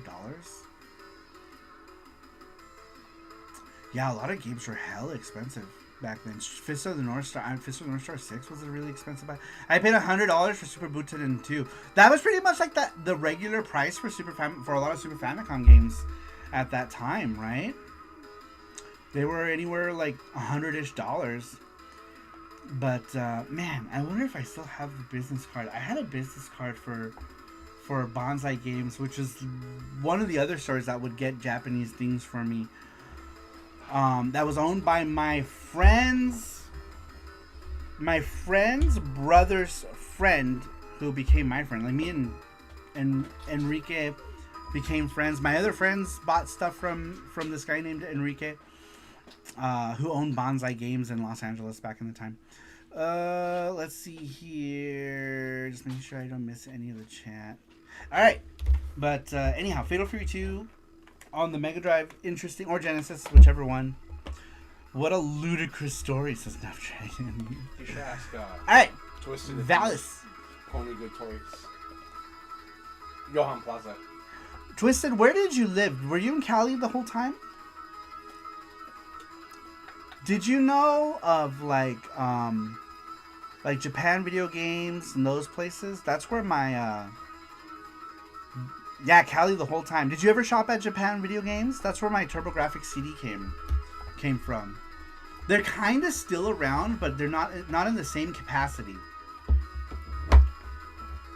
They were in San Gabriel at the time, I want to say. Man, imagine if you and Twisted knew each other or ran into each other. Cross paths at some point. Do you remember San Gabriel Valley? Okay. Do you remember this place? I can't really see. It's hard to see because it's shining out. There we go. Kinda. I don't know if you can see it. It's kind of reflective, so it's hard to see. But, there we go. There we go. I'm not sure if you remember this place. Where did you do your game shopping at? So, I don't know. Are you familiar with Pony Toy? Pony Toy Go Round? If you were importing stuff, Pony Toy Go Round was like one of the best places to import stuff. Because not only were their prices always cheaper than any of the stores, because a lot of the stores, right, they would knock the prices up like way high. But if you went to Pony Toy Go Round, they had two Pony Toy Go Rounds. There was the one that was in Honda Plaza, and then Pony Toy Go Round in Yaohan Plaza on the second floor. The one on the second floor, I think, opened up in like 1990 or 89. Maybe 89. The original one was in Honda Plaza, and that one opened up in 1987 or something. I don't know. I wasn't shopping there at the time. I didn't start going to Little Tokyo until maybe 1990. But if you were someone who imported games, Pony Toy Go Round was like one of the best places to import stuff because they did clearance bins. They did four packs of stuff. I used to buy 4 packs of Famicom games. Actually, when I had discovered that Ys 1 and 2 was even a thing on CD with anime cutscenes and blah blah blah, I was buying a 4-in-1 pack of Famicom games at the time. Whatever wouldn't sell, they would pack in like things. They used to do I had already bought like a bunch of the Ranma games, but they did a thing where they had like all 3 Ranma games, the fighting games, in like a pack, you know, for like $120. It was crazy. I went to the Game Dude, yeah, Pony Toy. Game Dude is where I bought my TurboGrafx from. Back in like 1991, it was like $60 used. They used to do like these like price sheets. You would when you walked in the door, they had like all their price sheets on like racks, and then you would just grab them for the consoles that you wanted. And that's how you knew, because that's how they kept changing their prices, right? Because they would just do it on the sheet, and you would just walk in with the sheet. And I remember my TurboGrafx came from Game Dude in 1991. My Rondo of Blood still has the game, because my Rondo of Blood came from Game Dude. It still has the original Game Dude sticker on it from before they changed it to that like gay cowboy looking guy. They used to have like that like they had that like Superman looking guy, kind of, or a superhero, whatever. And yeah, my Rondo still has that original sticker. I had many of my games had that sticker, but when I moved, I destroyed like all of the cases that were black. Not destroyed, but I left them behind. I only kept the white cases because at that time when I moved away, like white cases were hard to get. You couldn't get like third-party white cases, so I only kept any like white cases, and that one just happened to be one that I kept from Game Dude. But it still has that original sticker from before they changed it. I don't remember when they changed it to the gay cowboy. It was like in 99 or something, or 2000. They were trying to change the look of the character. I don't know. I don't remember. Twisted said, yeah, Pony Toy in Yaohan Plaza was in there. Dude, Pony Toy in Yaohan Plaza was like the best price-wise. I felt like their prices were the best. When it came to games, their prices could not be beat. Even like compared, but the problem is that they didn't get everything. They didn't get like a lot of stuff, or they would get stuff later than other places, you know. So if you were looking for stuff early on, I think Pony Toy Wait, what closed in 09? But yeah, if you were looking to get stuff like new, fresh from Japan, you had to go to like Die Hard Video Games or like any of the other video game stores that you would import from that you would see in magazines. But dude, yeah, Pony Toy Go Round in Yaohan Plaza had the best prices. What was the token for? Oh, I forgot. So this token is for I completely forgot. Yaohan Plaza had an arcade called High Tech 21. I don't know if you ever got to go to High Tech. There we go. I had it focused. High Tech 21 was an arcade in Yaohan Plaza. Before they built this arcade, they had a movie theater in the third floor. At the very top third floor. I don't know what's in there now. I forget. But Pony Toy Little Tokyo, the one that moved to Mitsuwa. Oh, I never knew they moved to Mitsuwa. I never knew that. I thought they just closed. And then Yaohan Plaza was bought by Koreans. I think Koreans own it now. There we go. But anyhow, this token is from High Tech 21. It's the only one that I have left from back in the day. But man, it's an arcade that I miss. It was a cool arcade. But before that arcade was there in Yaohan Plaza, they had a movie theater. Alright, music. Do you want to do Gachapon now, or should we wait? Yeah. Alright, let's do Gachapon before we move on to the rest of this stuff. Because we're already almost 2 hours in. I'll enter you Twisted too. He'll enter you gently. Gently. Alright, we can do, let's do this.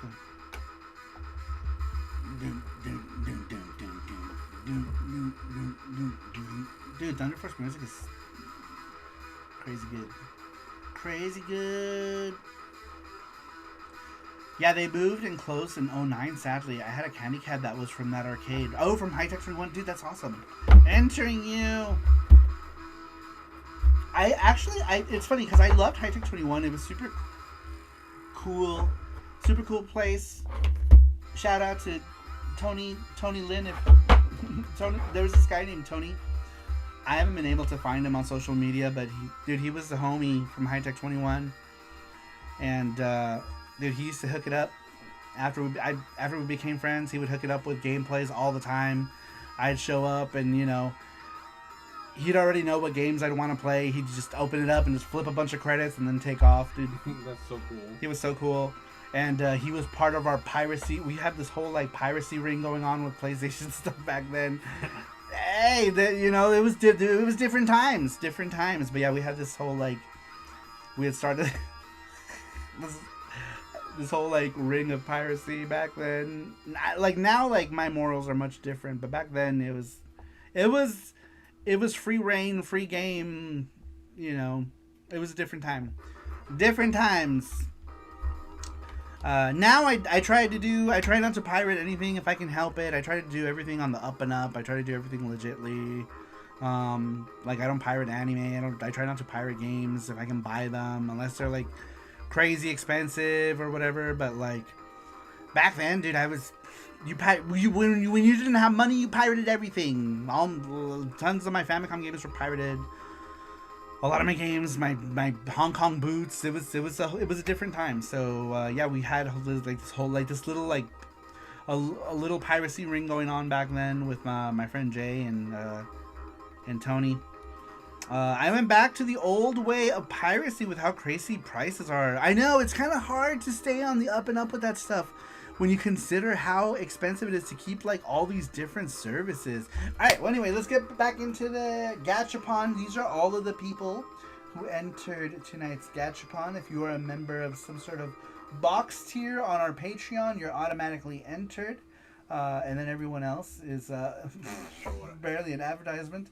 Everyone who entered. We do these every week. We'll do 1 or 2 giveaways every Saturday, you guys.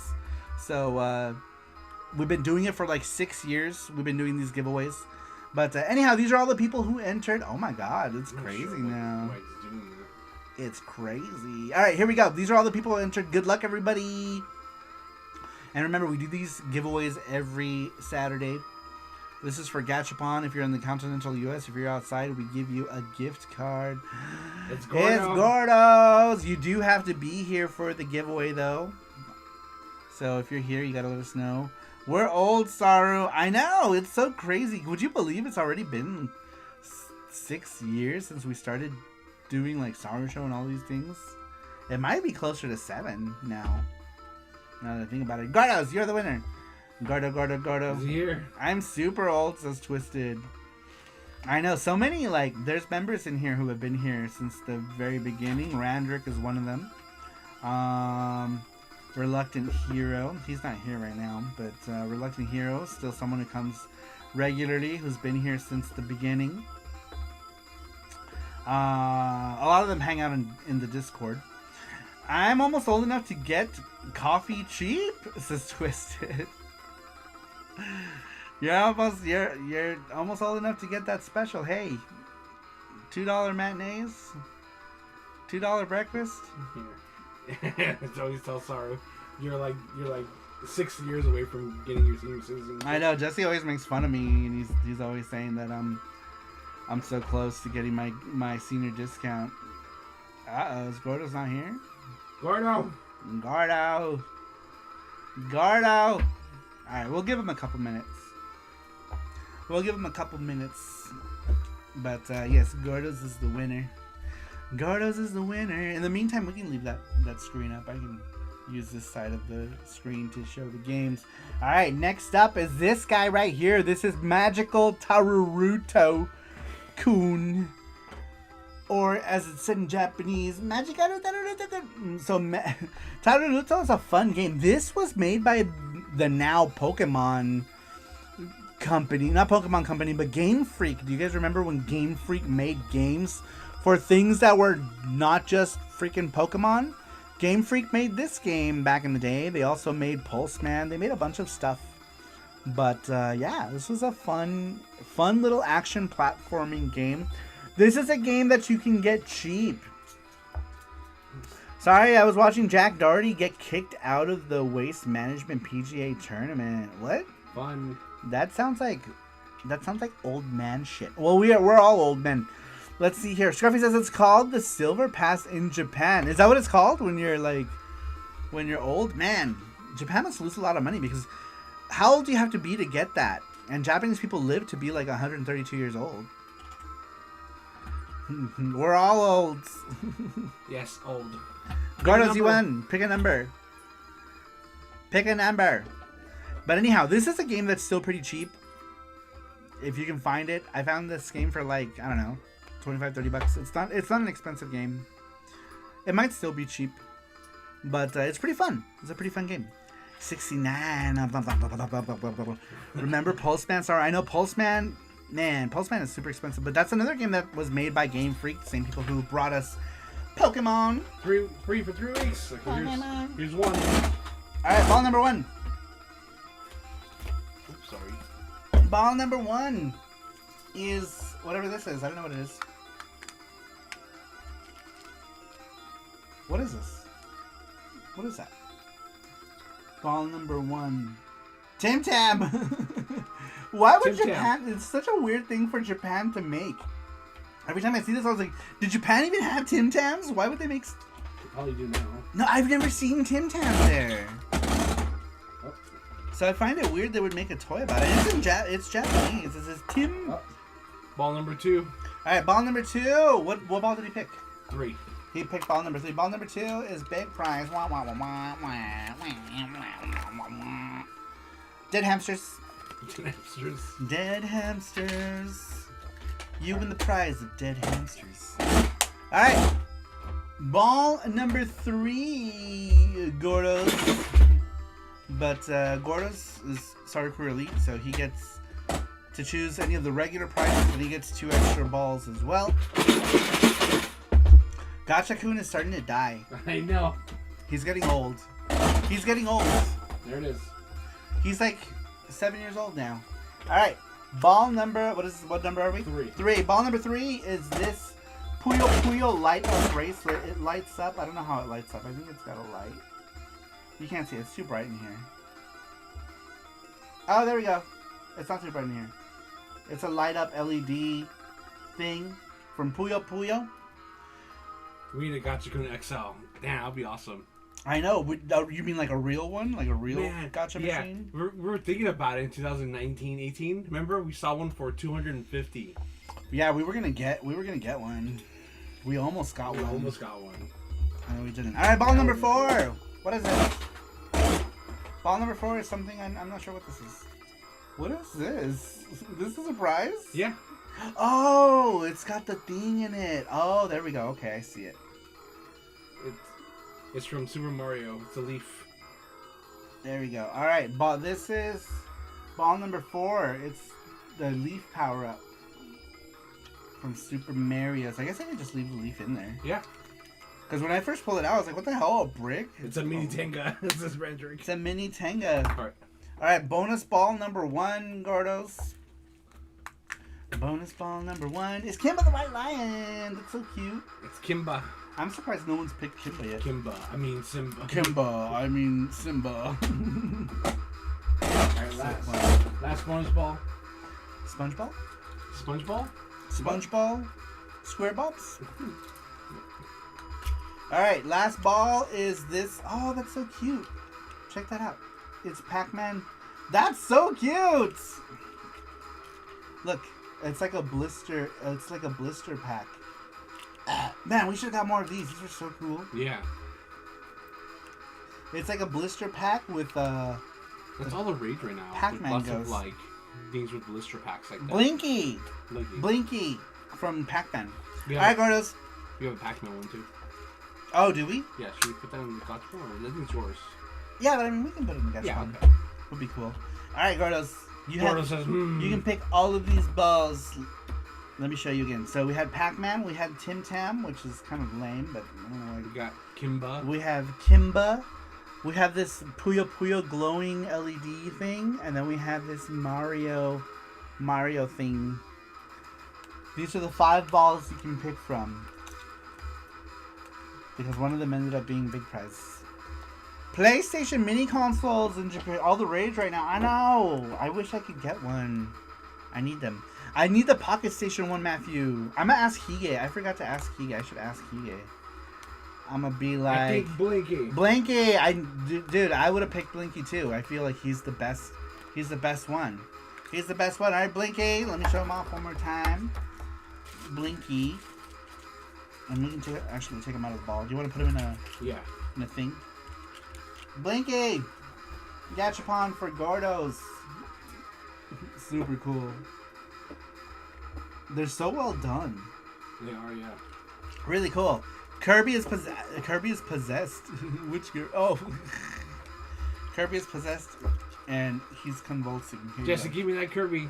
That's the Kirby I won at the Gachapon. Gachapon. He's heavy. You could crack someone's head open with this Kirby. I don't know why he's so heavy. Quick, go check the closet. She's making it happen. I hear 90s hip-hop music while Kirby twirls. 90s hip-hop. This is Thunder Force. Thunder Force. Alright, take all these balls. Take all these balls and put them in your mouth. All of them. Alright, congratulations, Gordos. We do those Gachapon giveaways, and we do a video game giveaway. When we do the question, we might. Do we go back to the Gleam link for the question? Huh? Do we go back to the Gleam link for the question? What do you mean? To do the question, or do we? Huh? Do we wait for sweets? Oh, I'm talking about the Gleam link. Oh, I'm sorry, I got confused. I'm like, what is Gleam link? Don't you remember we used to do it via Gleam? I just got it. Yeah. Anyway, a lot of people didn't like Gleam link. Oh, gotcha. All right. Not a lot of people. It was like 2 people. It was like Rover and someone else. It was like the same 2 people had trouble accessing the Gleam link. And Rover was one of them, and somebody else was another person. But anyhow, this game right here, Dragon Ball. This one is, which one is this one? Buu Retsuden. Buu Retsuden is kind of boo. Maybe I don't get it. I don't really like this game. This cover is badass, though. Talk about a badass cover. But man, I feel like I don't know, like I suck at this game or something. But I don't know. It feels weird. Lol, your gleam is leaking. Okay, guys, bedtime for me. Have a good night, and thanks for the fun stream as always. Thanks for being here, Randrick. Have a good night. Enjoy your nighttime animes. Randrick usually watches an anime. What are you watching? Here's Gordo's Pro. What are you watching now, Randrick? If you don't mind me asking you before you take off. It blocked hashtag Sleepy Heaven. Is that DBZ the first? Bukake? Super Bukake. I'm watching oh, you're watching Magic Knight Rayearth. That's right. Okay, we'll go watch a few episodes of Magic Knight Rayearth. It's good. And get to sleep. And when you finish it, we can talk about Rayearth. Oh no, Bukake! Here, put Gordo's theme. Bukake, oh no. Oh no, Bukake! My Bukake. Bukake! Alright, here's the series that is near and dear to my heart, the Valis series. For the Mega Drive, I only have Valis 3, and I have Valis, a Phantasm Soldier. Valis 3 is the one where you can pick the 3 characters. The Mega Drive version is alright. PC Engine 1 is still better, in my opinion. And then Phantasm Soldier, this one's a decent port. PC Engine 1 is better. PC Engine 1 is almost entirely different, actually. It plays, like, radically different than this one. I don't know why they decided to, like, make this port different, but it is different, and it is kind of a curious oddity if you wanted to play the Genesis version. This one is almost the same as the PC Engine version, just a weaker version. A watered-down version of the PC Engine port is this one, but this one is kind of like they changed some stuff. Sprites are different. Best Valis SD. I don't own Valis SD, but that game sucks ass. That game is horrible, terrible. Yes, there was a Valis Super Deformed. The Valis Super Deformed sucked, but these are pretty good. They're pretty good ports. They're not bad. I will always choose the PC Engine ones over Mega Drive ports and stuff, but I mean they're okay. They're not bad. They're not bad. They're okay. They're all right. The best Valis. I got the Valis Retrobit Collection on MD cards. Man, I wanted to get that. I wanted to get just the Valis Sid of Valis. Did they call it Sid of Valis? In Japan it was Valis SD, but I wanted to get that one. I wanted to get it for the Retrobit one, but then I don't remember why I decided not to. I might not have had the money at that time. I fell asleep, and Bukake is what woke me up, and we're talking Valis. Specifically Valis X, Pope. What do you know about Valis X? Oh, you found some stuff. Yeah, they were in the Japan bag. Oh, are they? Look, Jesse won this. Speaking of Mega Drive, Jesse won this in a thing. Isn't UFO this... catcher, UFO. Who picked this? Didn't someone pick this? Did we give this to someone? No, that's ours. Oh, okay. I thought someone picked it for the giveaway. Landstalker. Game Gear stuff. What is this? Mickey Mouse Land of Illusion. Maho no Kristaru. Mickey Mouse no Maho. Is that Maho? No Kristaru. I think it's Maho. Magic. It says Mickey Mouse Magic Crystal Land of Illusion. This one is different. If you haven't played Land of Illusion on the Game Gear, check it out. If you like the original Land of Illusion, this is a totally different game. And it's fun. It's a fun game. And it's totally different than the Genesis one, you know. Super Monaco GP. And a copy of Sonic Drift. It comes with a manual, which is kind of cool. Look at this art, man. Look at how cool this art. This needs to be a t-shirt. Yeah. It needs to be a shirt. It would be so cool. Amazing artwork. Amazing artwork. Alright. We're almost done with all the Mega Drive games. Next one is this series here. This is Assault Suit Lanos. Assault Suit Lanos was released for the US Genesis. There's a game called Target Earth. Target Earth, pretty much the same game. I think they changed some stuff, like you can't like squish the little men in your robot. Or that, I think that's just Valken. Valken, they changed that in Valken when it came here, Cybernator. Anyway, if you guys know the game Cybernator, this was the first game that was released before Cybernator on the Super Nintendo. It was called Assault Suits Valken. I have all of these games. Sometimes I have multiple versions of them. Assault Suit Lanos Target Earth is kind of a hard-ass game. Assault Suit Lanos 2 on the Sega Saturn is a great game. I believe it got put on like a Sega Saturn Tribute Collection or something. We do have the loose card. Jesse found this at a swap meet for $1. Yeah. Target Earth was $1, and it works. Which is like crazy. Always the weirdest story. Like it wasn't even like a gaming thing. It was like a pile of clothes. I was going through clothes and like, what the hell? This thing popped out, and I'm like, okay. I know, and I guess it was in the pile that everything was $1, and you asked how much it was, right? And they said $1. It's $1. Yeah, okay. And Jesse, I'll buy that for $1. Yeah. Target Earth for $1, man. Talk about crazy. Something you can still find stuff. Though that was back in the day, huh? When was that? Oof, that was like 2015. 2015? Yeah, when I went to San Jose. Oh. Yeah, that was a while back. Yeah. That was when you first went to Japan. That was 2014 then. 2014. Yeah, because I went by myself to Japan the first time. And then he went back home to San Jose.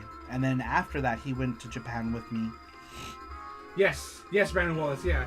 It was at the Capitol Drive-In swap meet. Isn't that crazy? For $1. Nice, says Brandon. You couldn't find Sapphire for PC Engine CD for $1, Jesse, at a swap meet. Shame. I know. Why didn't you come back home with Sylphia for $1? On a CDR, maybe. But anyhow, Assault Suit Lanos, great series. I have all of these games.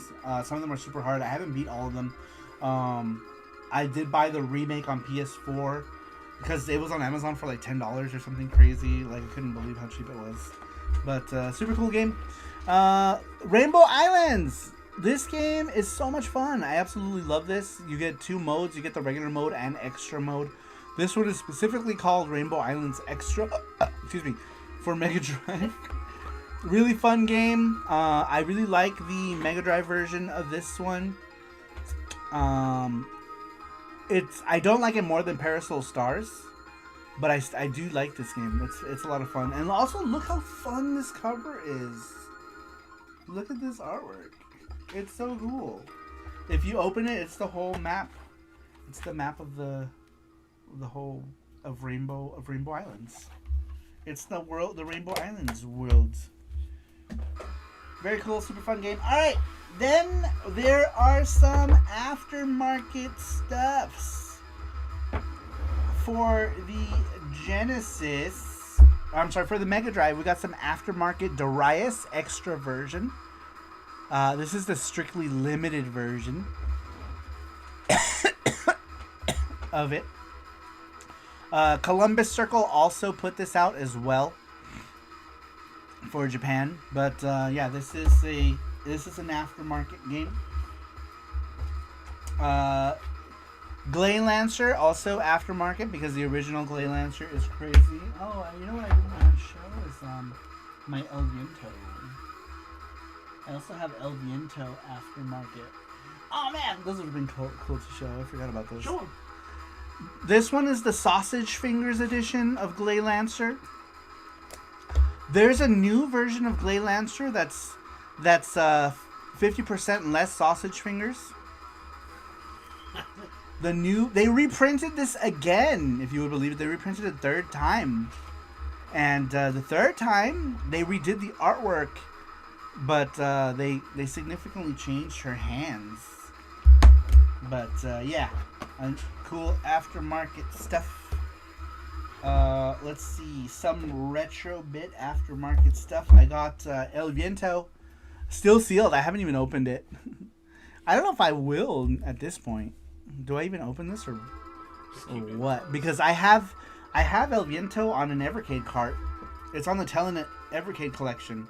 I also have a dirty bootleg of this that's so gross I don't even want to show it. It's disgusting. But yeah, I have a dirty Scamly Limited, says the Pope. I have a bootleg I bought from Japan that's so boot. And it worked. It works. It works on the Poly Mega, but it's so bootish. It's bootishly bootish. But anyhow, yeah, this is the retro bit of El Viento. I wanted to own like the actual cart, So I'm probably just gonna keep it sealed for now, because I don't own the original, but with this I have all of them now, because I have this one, I have Ernest Evans, which is an amazing game, beautiful graphics, some of the best character sprites you will ever see in a game, beautiful, like when Ernest Evans' arms are flailing, like I could feel the passion that they put into this game. And then they have Annette Futatabi, or Annette Again, the beat 'em up, a game that has probably some of the best AI in any beat 'em up. It's so good, it flows so well. But anyhow, sarcasm aside, this is the best in the series. The first game is the best in the series, and they made more games. I don't know why they every game they made after that was worse. I'm excited for the Total Plan Shooters 2 collection coming soon. Which one did you like for modern consoles? Man, I have those. I don't have any of the Switch ones. I bought the Total Plan collections for Evercade. And man, Total Plan Volume 3 with those Batsugun games. Oh, for Genesis. Oh, did Retrobit made those with the Total Plan logo? Man, those look sweet. Sweet as hell. Like they had like the ones in the black, they're like the black carts and the Total Plan logo.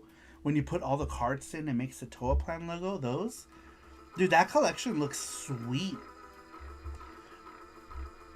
Yeah, those look cool. If I didn't already have like all those games on PCE, they'd be tempting. Yeah, I bought the first one from Cody at Pink Gorilla. Oh, nice. Very cool.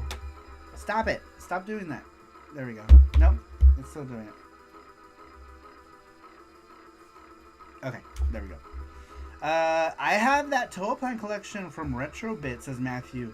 Dude, those look sweet. Those Retrobit ones, man, they look so cool. I really like the packaging in them. Packaging is great.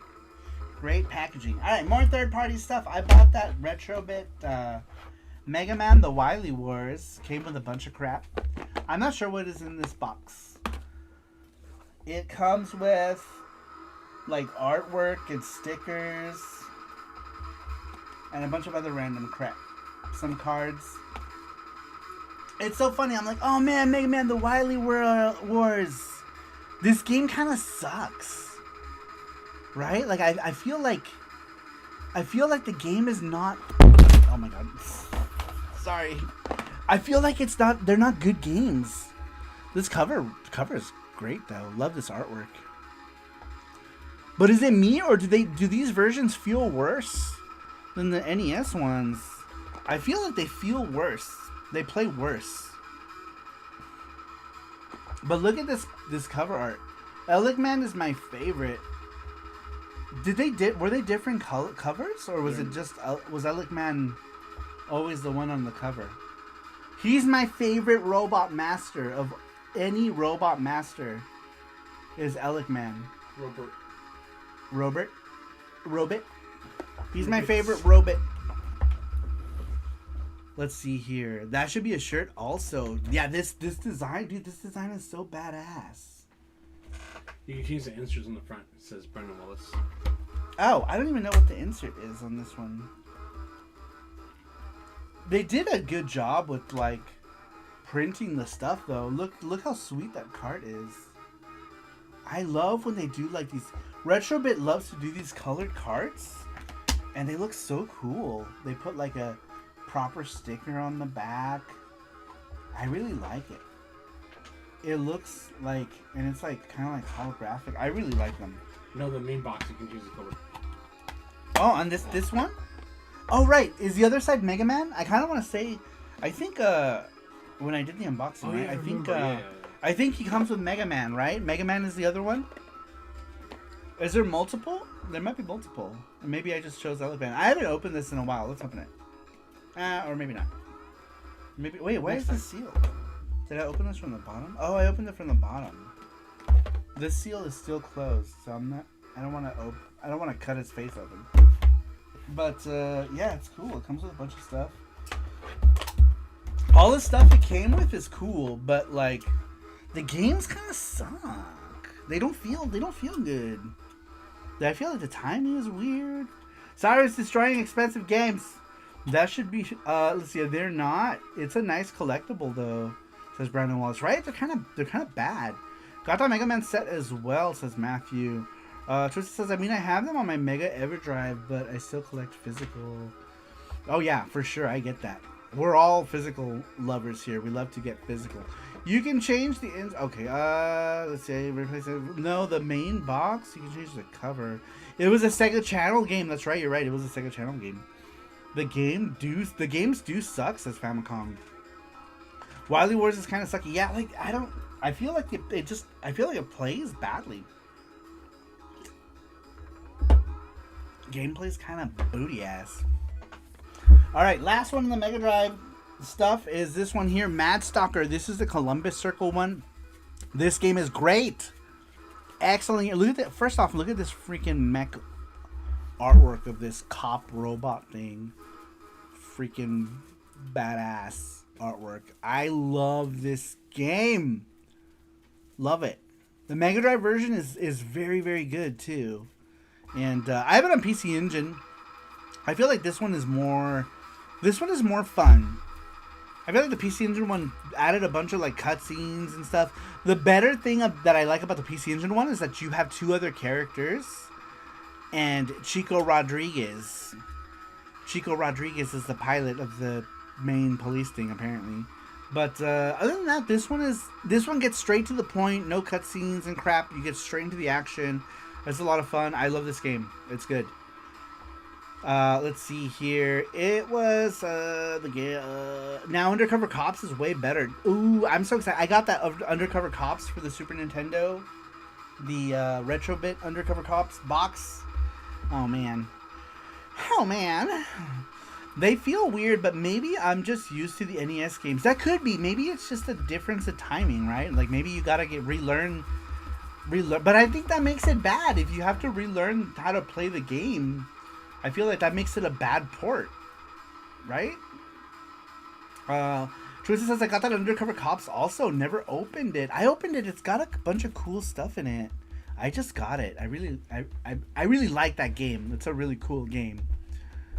I like it. I like it a lot. It's a fun beat 'em up that I hope comes to the Evercade at some point as well. But yeah, I got this one. I got the Super Nintendo cart version of it. Even though I have a Super Famicom. I guess I just stick it in my Polymega. I think the Polymega will read it, you said, Matthew? Polymega will read it? Because they made like the Super Famicom style carts as well. Which is cool. SNES consoles. It comes with a weird... What is this figurine? What is that figurine it comes with? It looks weird. I think that's why this box is big. It came with that weird figure of whatever her name is. What is her name? Her name is Rosa or something? I forget her name. I don't know. I always choose the Japanese dude. But this is a fun game. I really like it. It's a heavy box. It comes with a bunch of random shit. Acrylic charm. I had a Super Famicom to SNES adapter and vice versa as well, says Twisted. Yeah, I need to get one. I used to have one. I don't know where it's at. It's gone forever. I haven't seen it in years. I should get another one. I'll probably just grab one off of AliExpress or something. If I ever do hook up the Super Famicom, I can just play it that way. I didn't think about that when I got that. I was like, oh, how am I going to stick this in my Super Famicom? I guess I can just stick it in my ass. Let's see. Yes, just match it to the database, says Matthew. Cool. Alright, well, at least I can play it that way for now. Alright, last thing in the thing of things, in the collection of things, is all of my Dreamcast shit. I have a bunch of Dreamcast stuff. Let's show off what's left of my North American collection for Dreamcast. I say what's left because I sold off all of my North American stuff on Whatnot and started buying Japanese stuff. But then I started selling off some of the Japanese stuff too. Alright, first, best Dreamcast game ever. Web Browser 2.0 by Planet Web. The best. I can't even mock Planet Web because the Planet Web web browser on the Sega Saturn was my first internet. So I can't even joke about that. It's super cool. Alright, what else do I got? My first Dreamcast game ever. It is in terrible shape. is Soul Calibur. This is the game. When I bought my Dreamcast in $99.99, I overdrafted my bank account to take this home because I didn't have enough money in the bank to cover a game. So I remember overdraft. So this game actually ended up costing me like $80 because they charged me like a I don't remember, like a $25 overdraft fee at the time, and I remember overdrafting my bank to get this. I wasn't gonna go home without a game. Who goes home without a game? I got the Dreamcast. They came with demos and stuff, but like after they had this at the kiosk, everyone was lining up to get the Dreamcast, software, etc. The line was like going. They were calling people by name. When you got called in, you went in, right, with the group that was already in there. They had the kiosk. They had this playing in the kiosk. I had not seen the graphical prowess of the Dreamcast and how much better the Dreamcast version was over the freaking arcade version. I had to get it. So I overdrew my bank account to get it. Alright, more OG. These are like my OGs from back then. I kept some of the stuff that had sentimental value. When we got Dead or Alive 2, dude, we like, oh my god. Everyone was super excited. I think they were more excited because of breasts. I was excited because it was just a really good fighting game. When we played this and the opening intro movie started, I was like, oh man, so good. Karate Werewolf says Soul Calibur is my jam. Yeah, dude, Soul Calibur was so good. I feel like the Dreamcast was like so ahead of time when that came out and this came out. It was so good. I was like, man, can games get any better? I mean, obviously they did, but at that time, I feel like shit was just crazy. This one, Shenmue. I could never get into Shenmue. I own all the Shenmues. I can't get into Shenmue. I have every single Shenmue. And I just can't. I can't get into it. I just can't. I don't know. Did you try opening the thing and break it? It's already broken. Alright. Next is this one, Rush 2049. This one was gifted to me by Jeff Allison. Jeff Allison, longtime member of the Saru crew. He's been here since the beginning. He's still on our Patreon and our Discord. We don't see him in the lives anymore, but he still supports us. And he gifted this one to me because I was telling the story about how much I love this game. I used to play this game with Josh Fig. Josh Fig, he's probably not in the chat anymore. But my buddy at the very beginning of the show is a friend from like 25 years ago. We used to play this. And me and him used to play this game for hours. I don't think he's here anymore. But he was here at the start of the stream. I wonder. Let me see.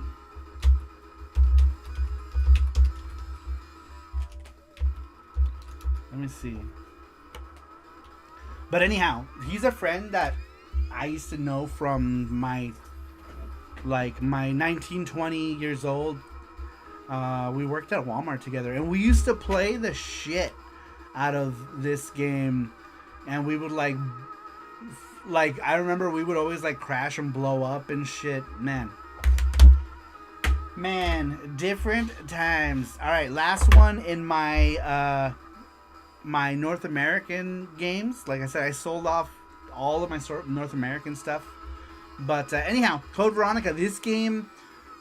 This is my OG Code Veronica. Loved Code Veronica. This game was so good. Yeah, dude, when what's his name came out and Drag, you were like, whoa, what the fuck?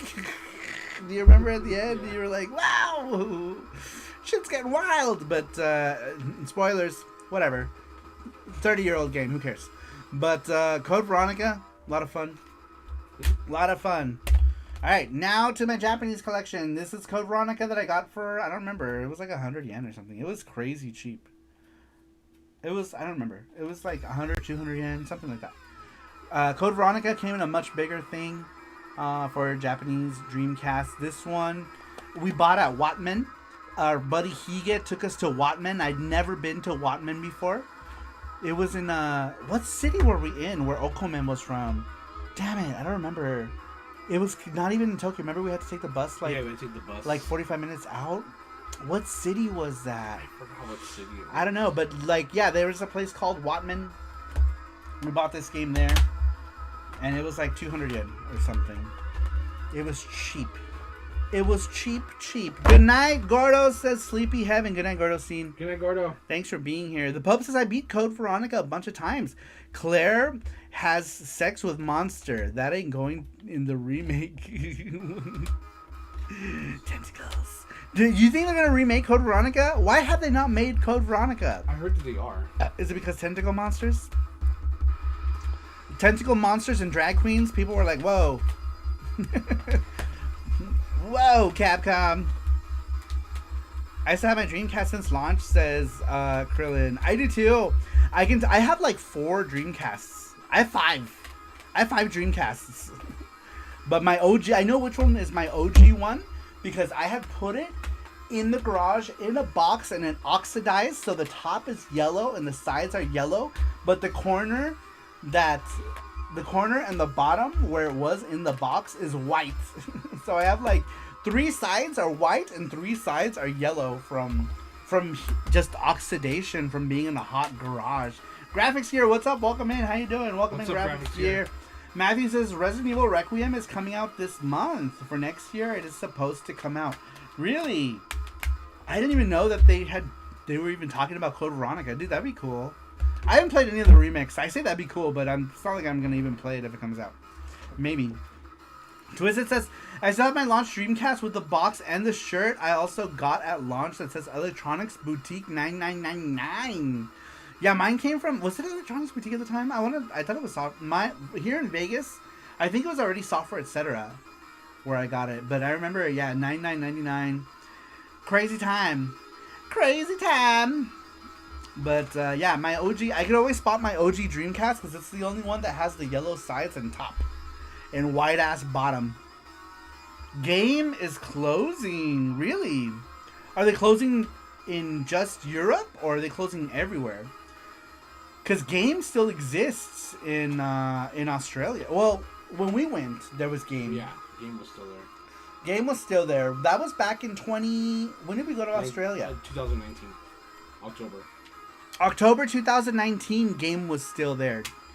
Damn, that was already 7 years ago? What are you doing to that thing? This thing was already broken. Why'd you open it? Because it was like this. You give that here. You give that here. You're that one person who puts. You're a mischievous creature. What did you do? What did you do? Yeah, this one's broken, so I don't open this one.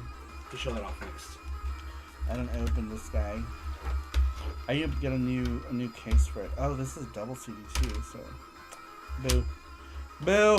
I gotta open it.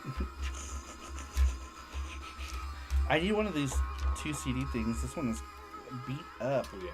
I dropped it. And it went explode everywhere. This was the stuff my launch Dreamcast I came for Final Fantasy. Dreamcast! 8 will never stood a chance this Pope. Oh man, I don't know. Now this side's all busty. We should just go to Japan just find a really cheap Japanese double-sided. Yeah, and just replace it. You're right. They have a lot. Buy like a double-sided, one of these double CD cases. Because the ones you get now, they don't make them in white. Anyway, I can't close this. I don't know what happened. It was closed.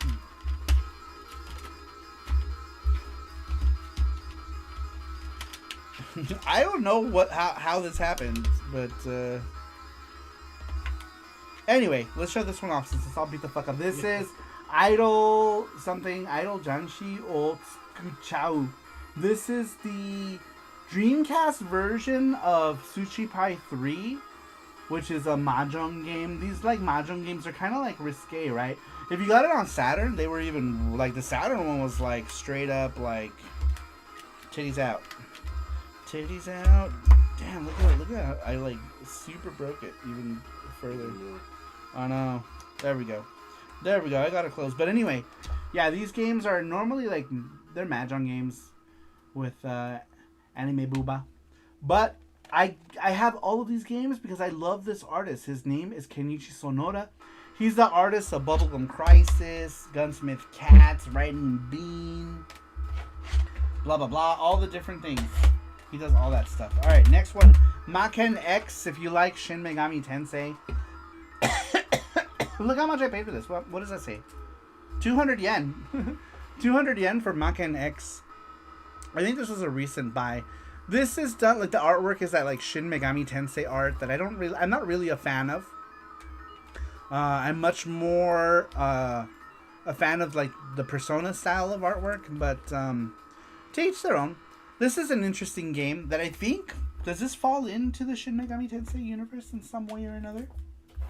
It might. Or maybe it doesn't. I don't know. I'm not sure. The game is weird. It's kind of a weird game. They remade this for PS2, but I don't know if I like the PS2 version. I might like the Dreamcast version more. This game, I don't even know where it came from. I think I found it's another 100 yen buy. This one is a game that I ended up really liking. It's called Katteni Tenshi something. Dancing Blade. Dancing Blade Katteni Tenshi. This is the second game. It is an anime game where you like make a bunch of choices. But the animation is so nice. I think I streamed this game, the first one. I streamed it on PS1 on the Polymega. But I remember getting this game because it was cheap, and I ended up really liking it. I really liked it. It was like beautifully animated. Konami put it out. It was like having an anime on the Dreamcast because I don't think it actually had like an anime. But it was interesting. But yeah, if you are interested in like anime games that are like all cutscenes with different choices, choose your adventure kind of thing, this is an interesting game. Katteni Tenshi, Dancing Blade. Great opening song. Opening song is so good. These are like the best. I think these are the best games you have. All right. Puyo Puyo Da. Puyo Puyo Da is a game that's a dance game that's terrible, but the music in this game is so much fun. All the music is composed by Katsumi Tanaka, the composer of Compile, and you hear a lot of like Puyo Puyo favorites, some stuff from Mado, I think, as well. New stuff, like a lot of lyric, like new stuff. It's fun. It's not fun. It's kind of shitty, but the music is good. I don't know what to say about it. It's kind of a shit game, but the music's alright. But the game's kind of shit. But staying within the Puyo Puyos, the Puyips. Do I have any other?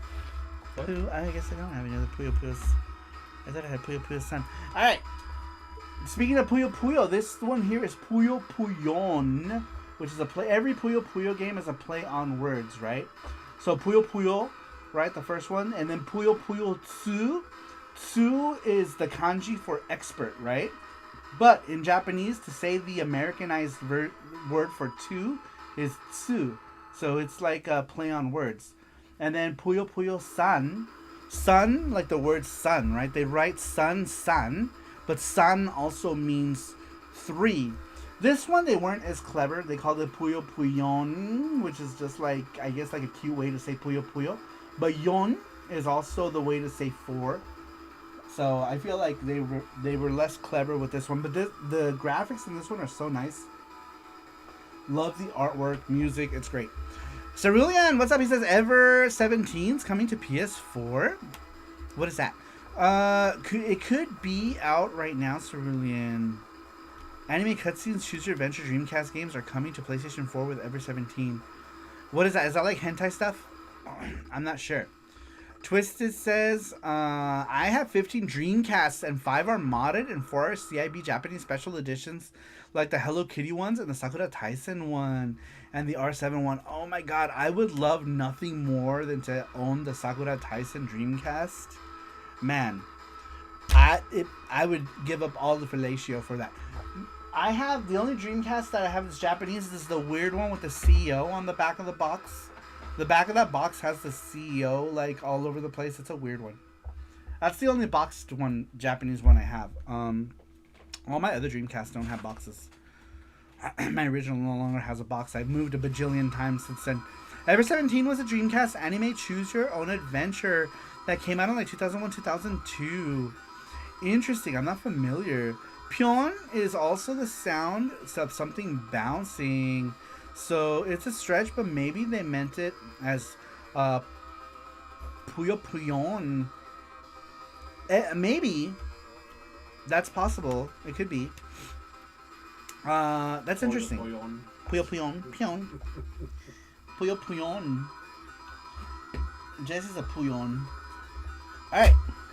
Fire Pro, one of the Fire Pro Wrestlings. I don't know which one this is, but Fire Pro Wrestling. Something, something, something. I can't read. Something, something, something. Den. Alright, these are all my fighting games. Yeah, these are all your fighting games. Alright, next one, another music game. This one by SNK. This game is rad. They made... Oh, man. SNK later on made a mobile game based on King of Fighters, but the game mechanics are based on Cool Tune. But with a touchscreen, it works so well. The fact that SNK did not put this game on some other console is a crime, because the game was so fun. But Cool Tune, this is a really cool game. It works well with the analog on the Dreamcast. It's a lot of fun. A lot of cool songs. But there was, like, I forget what the Android game was called, but there was an Android one that was called, I think, The Rhythm of Fighters or something like that. Something with, like, rhythm and King of Fighters. And honestly, that could have been a game that SNK could have put on the Switch, and people probably would have bought the shit out of it. The people who run SNK are still dumb as hell, in my opinion. I feel like they keep making the same dumb mistakes over and over and over again, and it's like it's exhausting. But anyway, it's a game that I really loved. I love this game. This game is so much fun. So when they released the King of Fighters version of this on Android, the fact that we didn't get it on any kind of console is dumb. It's really dumb. But anyway, all right. Now we're getting into, what are these guys? This is all Oh, Sakura Tyson? Yeah. Let's talk about this. Speaking of Sakura Tyson Twisted, I guess we can talk about the Sakura Tyson games on the Dreamcast. Alright. I have Sakura Tyson, the original Sakura Tyson that was like remade on the Dreamcast, which improved colors and like some other stuff. I forgot what it improved. I don't know because I didn't play this one, but it added some stuff to it. Absolutely love Sakura Tyson. Huge fan of the series. Super addicted to Sakura Tyson. I love everything Sakura Tyson. Except the stupid Otome. When they did like the Otome thing, I was like, that's stupid. I hate that. I don't like the Otome stuff. I didn't buy any of that stuff. But anything that has to do with Sakura Tyson and artwork by Kenichi Sonoda, I got into so hard. Sakura Tyson Online. This was a short-lived online thing that had like a little overworld. It had some mini games. I don't really hear anybody ever talking about this, but it had like games that you could play. It had like Mahjong. You can do like Sakura Tyson Mahjong and some other stuff. There's also this Ichiro Ogami game. This one had some mini games as well with Ichiro Ogami. Like there was like some games where you like had to like run across the street, like a bunch of like random like little things. This is more of a fan game. This is more of a fan game for Sakura Tyson. There was also Sakura Tyson 2, I think, for Dreamcast. I thought I had it, but I guess I don't. I have a collector's box, but I don't know where that box is at.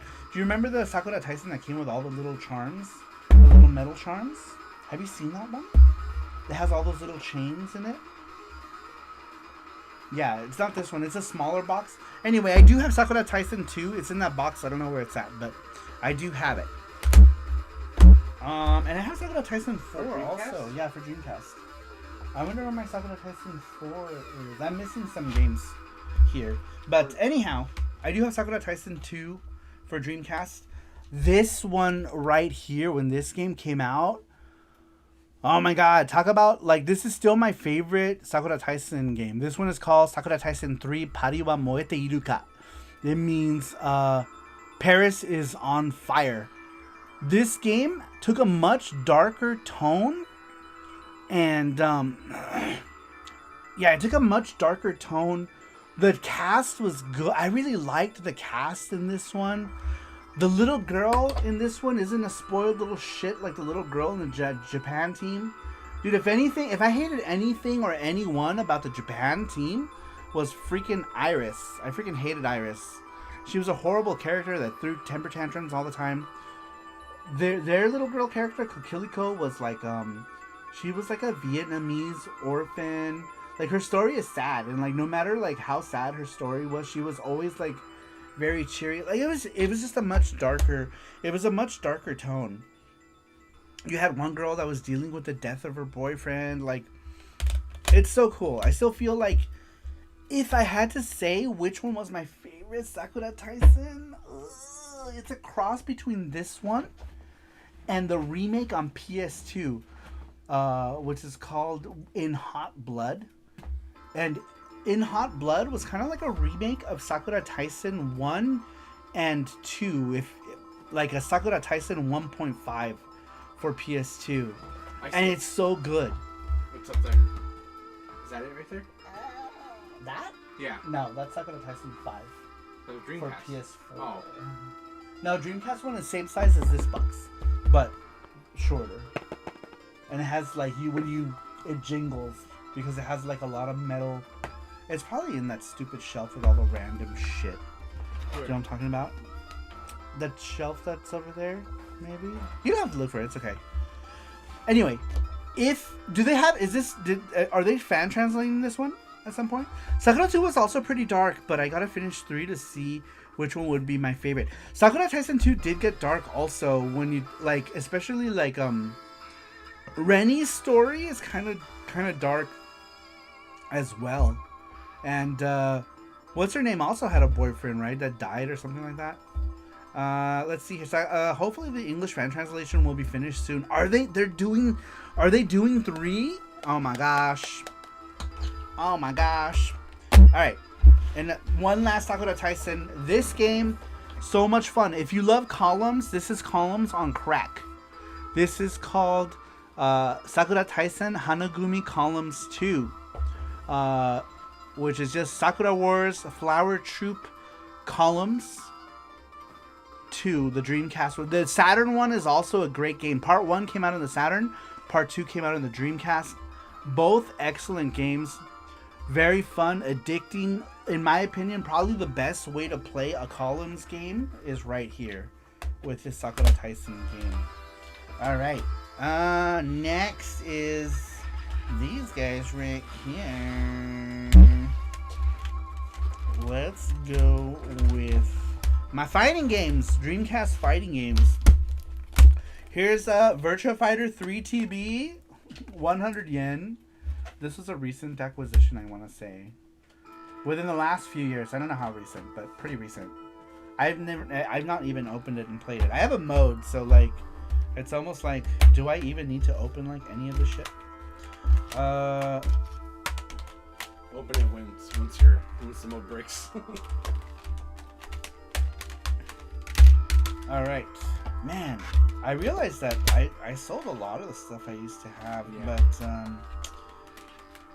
man, yeah, I feel like my library has dwindled down to some games. I used to have all the King of Fighters that came out on Dreamcast, but this is the only one I'm left with. This is the King of Fighters 2000 on the Dreamcast. Cool art. All the King of Fighters on Saturn and Dreamcast were amazing. They were great ports of these games. Marvel vs. Capcom, the first one, excellent game. Love this one as well. I have the English version of this one somewhere, or did we not it? I think we won on it. Did we want not that one as well? I had the English version of this one. We won not. I think we won it every Dreamcast game that we had. Almost all of them. I think I couldn't part with the ones that I had. Yeah, the ones you had. Yeah. My launch games. I think I kept. All right, Street Fighter Alpha 3 for Dreamcast. I still think the Saturn one is better, but this one is a good one. I don't have Street Fighter Alpha 3 on the Saturn because it's an expensive game. This is the next best thing. But it's still a good port. I still feel like the Saturn one is better. Street Fighter 3 Third Strike. This game is the shit on the Dreamcast. Tell me there wasn't a better freaking fighting game during this time. Like, for a home console. Okay, maybe there was, but to me, this was like the pinnacle of like fighting on the Dreamcast was Street Fighter 3 Third Strike. The shit right here. Dude, battles got so intense with that one. Guilty Gear X, this was like the first like high-res 2D fighting game back then. This game was 640 by 480.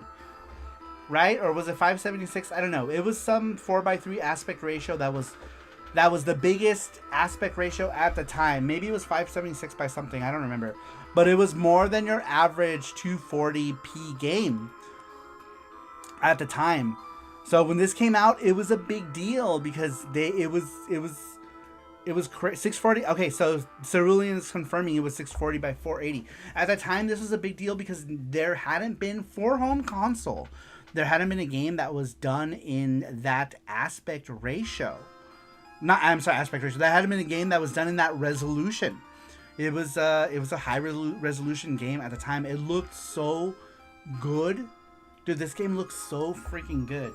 The first Guilty Gear looked really good, but they weren't doing anything crazy other than some sort of like frame rate loading magic on the PS1 with the first Guilty Gear. I don't know what they looked. The loading was fast, animate, like I don't know. They did some magic. Arc System Works was doing this. I feel like this is why Arc System Works has made such a name for themselves in fighting with Guilty Gear. You know, like they did amazing things. And this would be the first high-res sprite game. And they would do that again with the PlayStation 3 with Blaze Blue being the first HD game. I want to say, was Blaze Blue 1080 or was it 720? I don't know. But at the time, when Blaze Blue, whatever you want to call it, came out for the PS3, Arc System Works once again made the highest resolution 2D fighter for home console. I have to say home console because there were PC games that were already doing high resolution stuff in the 2D fighting game space. But Arc System Works, once again, they did that whole thing where they blew people's minds with these beautifully animated 2D sprites in the sharpest, highest resolution that you can see. Arc System Works Marvel game, fighting game, I'm excited for. Oh yeah, Marvel Tolkien, right? Tolkien looks cool. I heard for the beta that the game still needs time to cook. You know what I mean? Like I feel they're saying that the game is still kind of rough around the edges, is what I heard from people who have gotten a chance to play it. So I'm sure when it's done, it's probably gonna be something crazy. All right. A couple of aftermarket things. This one here, Gabe gave me this. Crazy Cubano Final Fight the Last Round. This was like, I don't know, what is this? Is this like some like crazy like BOR thing? Or is it like a custom like thing? But anyway, yeah, this was put out on the Dreamcast. I have yet to play it, actually. I should. And then Breakers. This is the Pixel Heart Josh Prod. Before they started calling them Pixel Heart, they were Josh Prod. And before Josh Prod, they were called, I don't know what they were called. Some other name. But they released Breakers on Dreamcast. They gave me a free copy of it back in the day. They did a good job with the printing.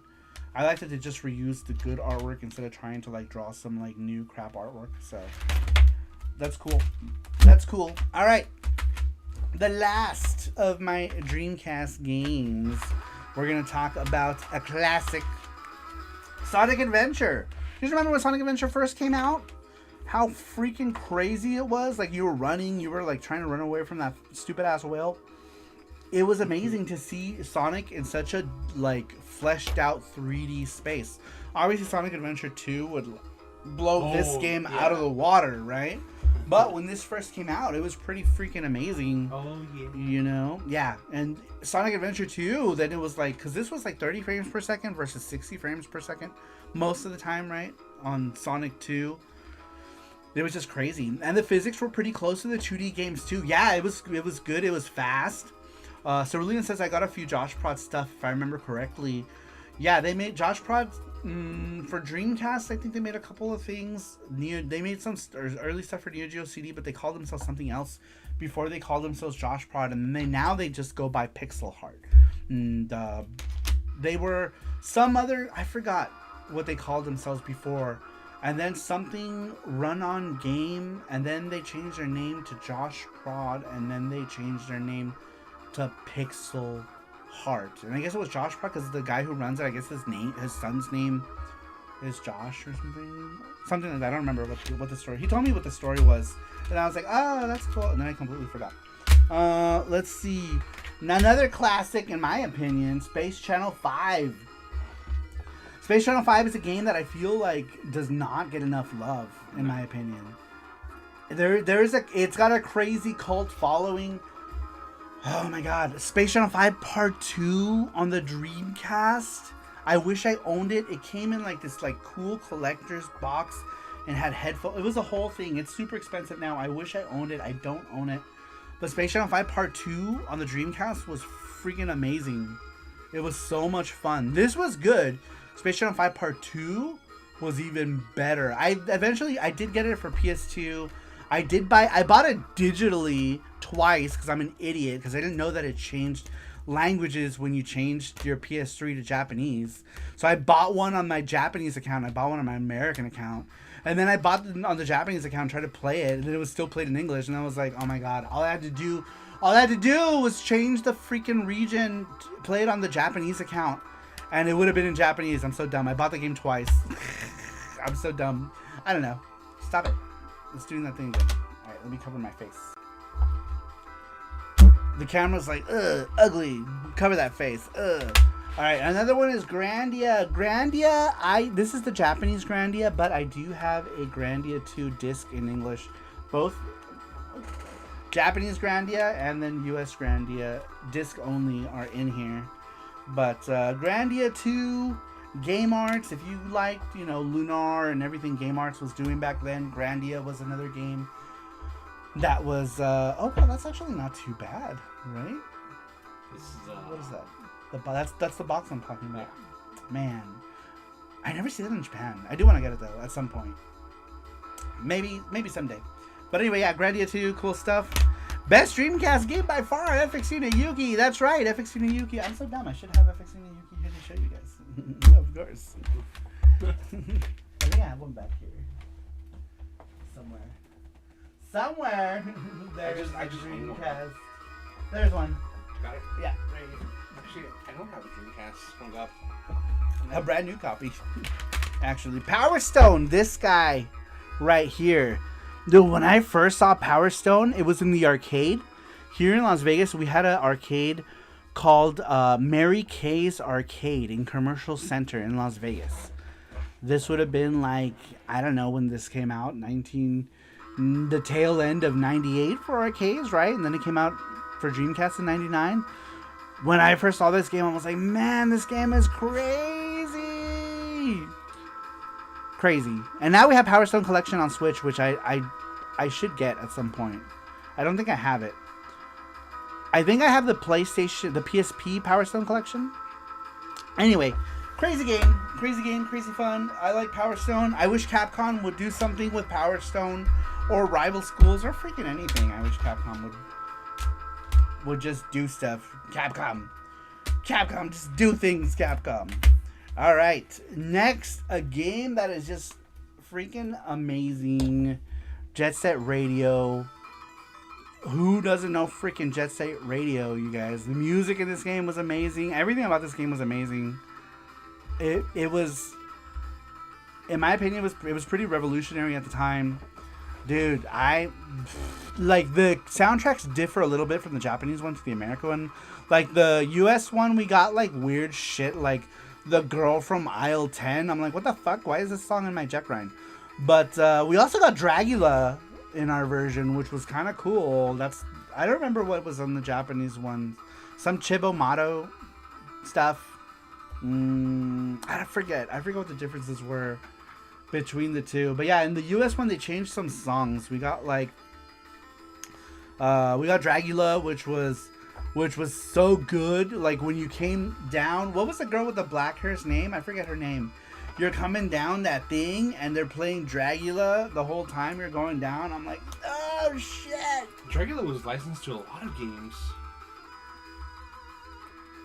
Yeah, I want to say, wasn't it like licensed to Nightmare Creatures also? Was Dragula Nightmare Creatures? Yeah, and what's the other one with the? You drive like a truck with the skull. And... Twisted Metal? Twisted Metal. Oh, really? I didn't know that. Was Twisted Metal in, or Dragula was in Twisted Metal also? Man, you should look up and see what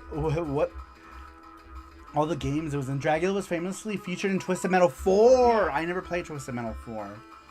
Interesting. What else was it in? I can look it up.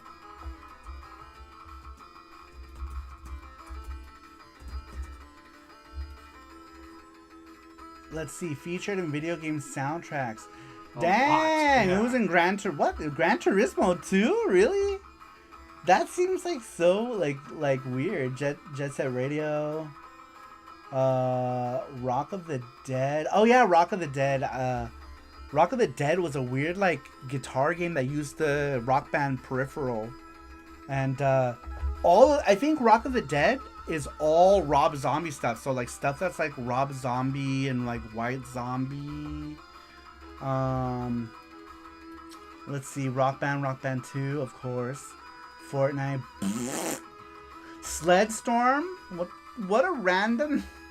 What a Sledstorm and Gran Turismo 2 seem like such random games to have it on, right? Like mood wise, I feel like they're weird. But Jet Set Radio, that's kind of cool. I never knew it was in Twisted Metal. I never played Twisted Metal 4. So I didn't know. Either. It was in Twisted Metal 3 also. That's cool. That they would use it in 3 and 4. That's kind of crazy. Certainly says I have Power Stone 2 myself. Power Stone 1 and 2 is now on Switch. Cannon Spike, baby. I sold my copy of Cannon Spike. I sold my copy of Cannon Spike. I sold my copy of Spawn. Who bought my Spawn? One of you guys bought my Spawn. I think it was Matthew. Was it Matthew? Who bought my Cannon Spike? Are you sure? Was it? Yeah, I no longer have Cannon Spike. I'm still kicking myself for selling Cannon Spike 2. I don't mean to. Beep, beep, beep, beep, beep. You just don't know. You don't know, yeah, because now Cannon Spike's like crazy now. I bought your PC Engine CD card. On whatnot? Was it the arcade? What are the arcade cards? I want to say it was the arcade card duo, right? Because I had 2 arcade card duos, and I think I sold one of them. Yeah, I remember. Oh, I forgot that was you, Twisted. But yeah, I had 2 arcade card duos. I sold one of them on whatnot. Because one of them was my old one, and then I found one in Japan, like I don't know, in 2015 for something cheap, and then they ended up getting really expensive. Bomb Crush Cyberfunk is so close to Jet Set Radio, is it? So my friend keeps saying, he's like, if you like Jet Set Radio, play Bomb Crush Cyberfunk. How close is it? Would you recommend, if I'm like a fan of Jet Set, would you recommend I play that game? Man, what is that on right now? Can I get it? What can I get it for? Can I get it for PS5? Like if I wanted, do you recommend I get it physical, or should I just get it on Steam? It's kind of like wait for home video kind of things. That's how I feel like with Steam. Is like, is it good enough to put in your collection, or can you just Steam it? Can you Steam it? Speaking of Steam, Matthew had got me Stellar Blade. What's wrong with me? Stellar Blade. I'm not trying to be like making Stellar Blade for Steam. But today, Matthew, I picked up the PS5 version of Stellar Blade to get that physical. I'm still kicking myself. I know, man. Hello Kitty Dreamcast puzzle games have been translated. Are they even any good? It's on PC. Oh, okay. Is it only on PC? Or did it come out for any consoles? I'll put it on my wish list then, and I'll wait for like a Steam sale with it. Damn, this time we're still listening to the same Thunder Force soundtrack. It's crazy. All right, let me look for it really quick here. Bomb. There it is. $40. Yeah, I'll wait for a sale. I will wait for. Hey, shut up. All right, it's on my wish list. I will wait for a sale at some point. It'll get Beller Slade Cerulean. Nice. For physical Stellar Blade PS5 copy. I picked it up today.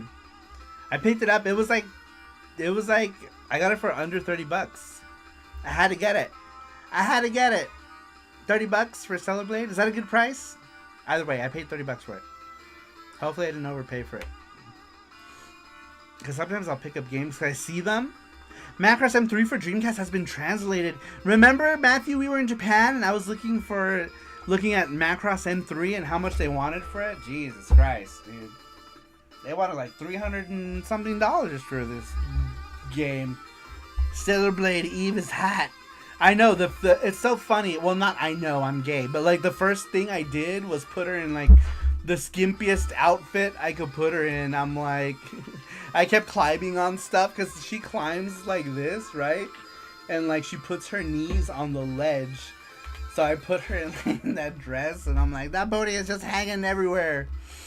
Like she's just going by windows. Could you imagine just being in an office and just seeing that booty go by in a window? But yeah, that's the first thing I did is put her in one of those dresses. I'd say so, especially if the original game is still on the disc or they didn't change it in later print runs. Oh, do you think they did that? Oh, now you got me worried, Cerulean. Now I'm worried. I'm gonna go downstairs and be like, is all this shit on the disc? Where? Stellar Blade. Do they do that? Did they change that in later print runs? Let's see here. The Pope says it's close enough, but lacks a DJ Professor K, and the story is weird. But aside from that, it's worth it. It's on all the consoles, says the Pope. Okay, well, if I see it physically, cheaply, for PS5, man, there's like, I feel like I've been able to find some stuff for cheap. I just bought Persona 3 Reload for the PlayStation 5 for $15 on Amazon. Like, that's pretty cheap. It's pretty cheap. Josie says, I need to go back to Japan. So much new Ranma merch since the new Netflix show. I know. I bought a bunch of Ranma stuff. I bought like some plushies. Some Ranma plushies that are super adorable. I bought some like acrylic stuff. Jesse found some stuff. I got a bunch of cute Ranma shit. So cute. Cerulean says, and then you gotta prevent the PS5 from auto-updating once you put it in. Auto-updating what? What are you talking about? What happens if it auto-updates? Explain to me. I don't know. Matthew says, hopefully new Magic Knight Rare stuff when the new show comes out. I'm sure we're already seeing new Magic Knight Rare stuff, so I'm positive.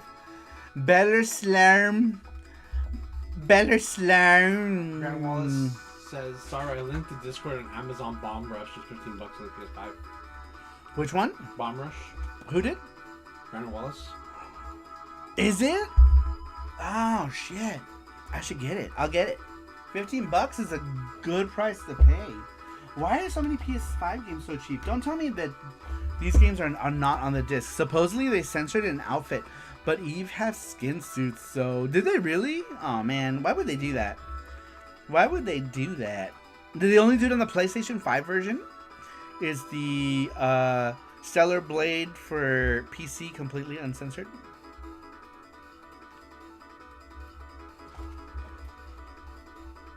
Let me see deals, discounts. Ooh, is all the game on disc for this one? Excellent. I'm gonna buy it, dude. That's cheap. Hell yeah, dude. I'm so mad. I missed out. Do you know Amazon had Metaphor ReFantazio for $20, $21, and I had it in my cart for like days, and then the sale went. I didn't know it was gonna go away. Sale went away, and I missed out on $21 Metaphor ReFantazio. I'm so sad. I wanted to get it. I've been wanting to get into that game ever since we saw it at the thing. I was like, man, I really wanted it.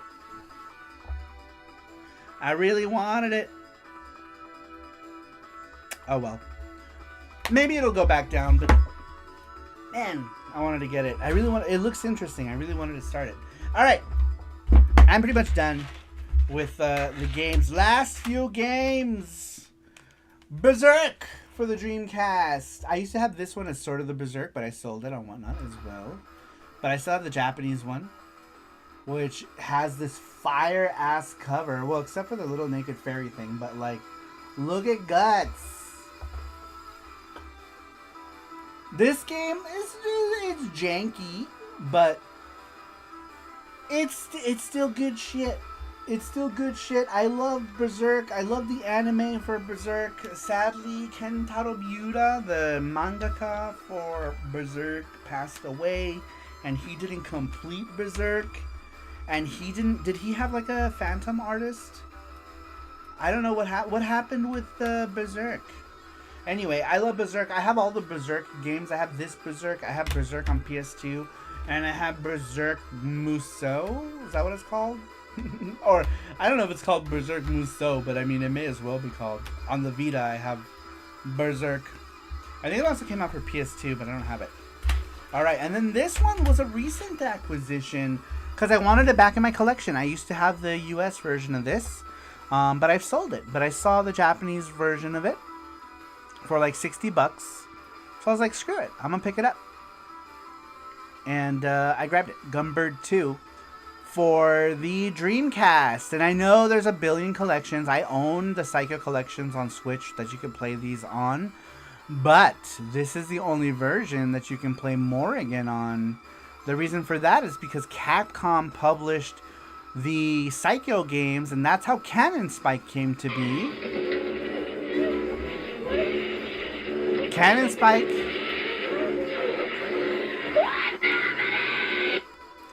Spike came to fruition because of the deal, because of the thing between Capcom and Psycho.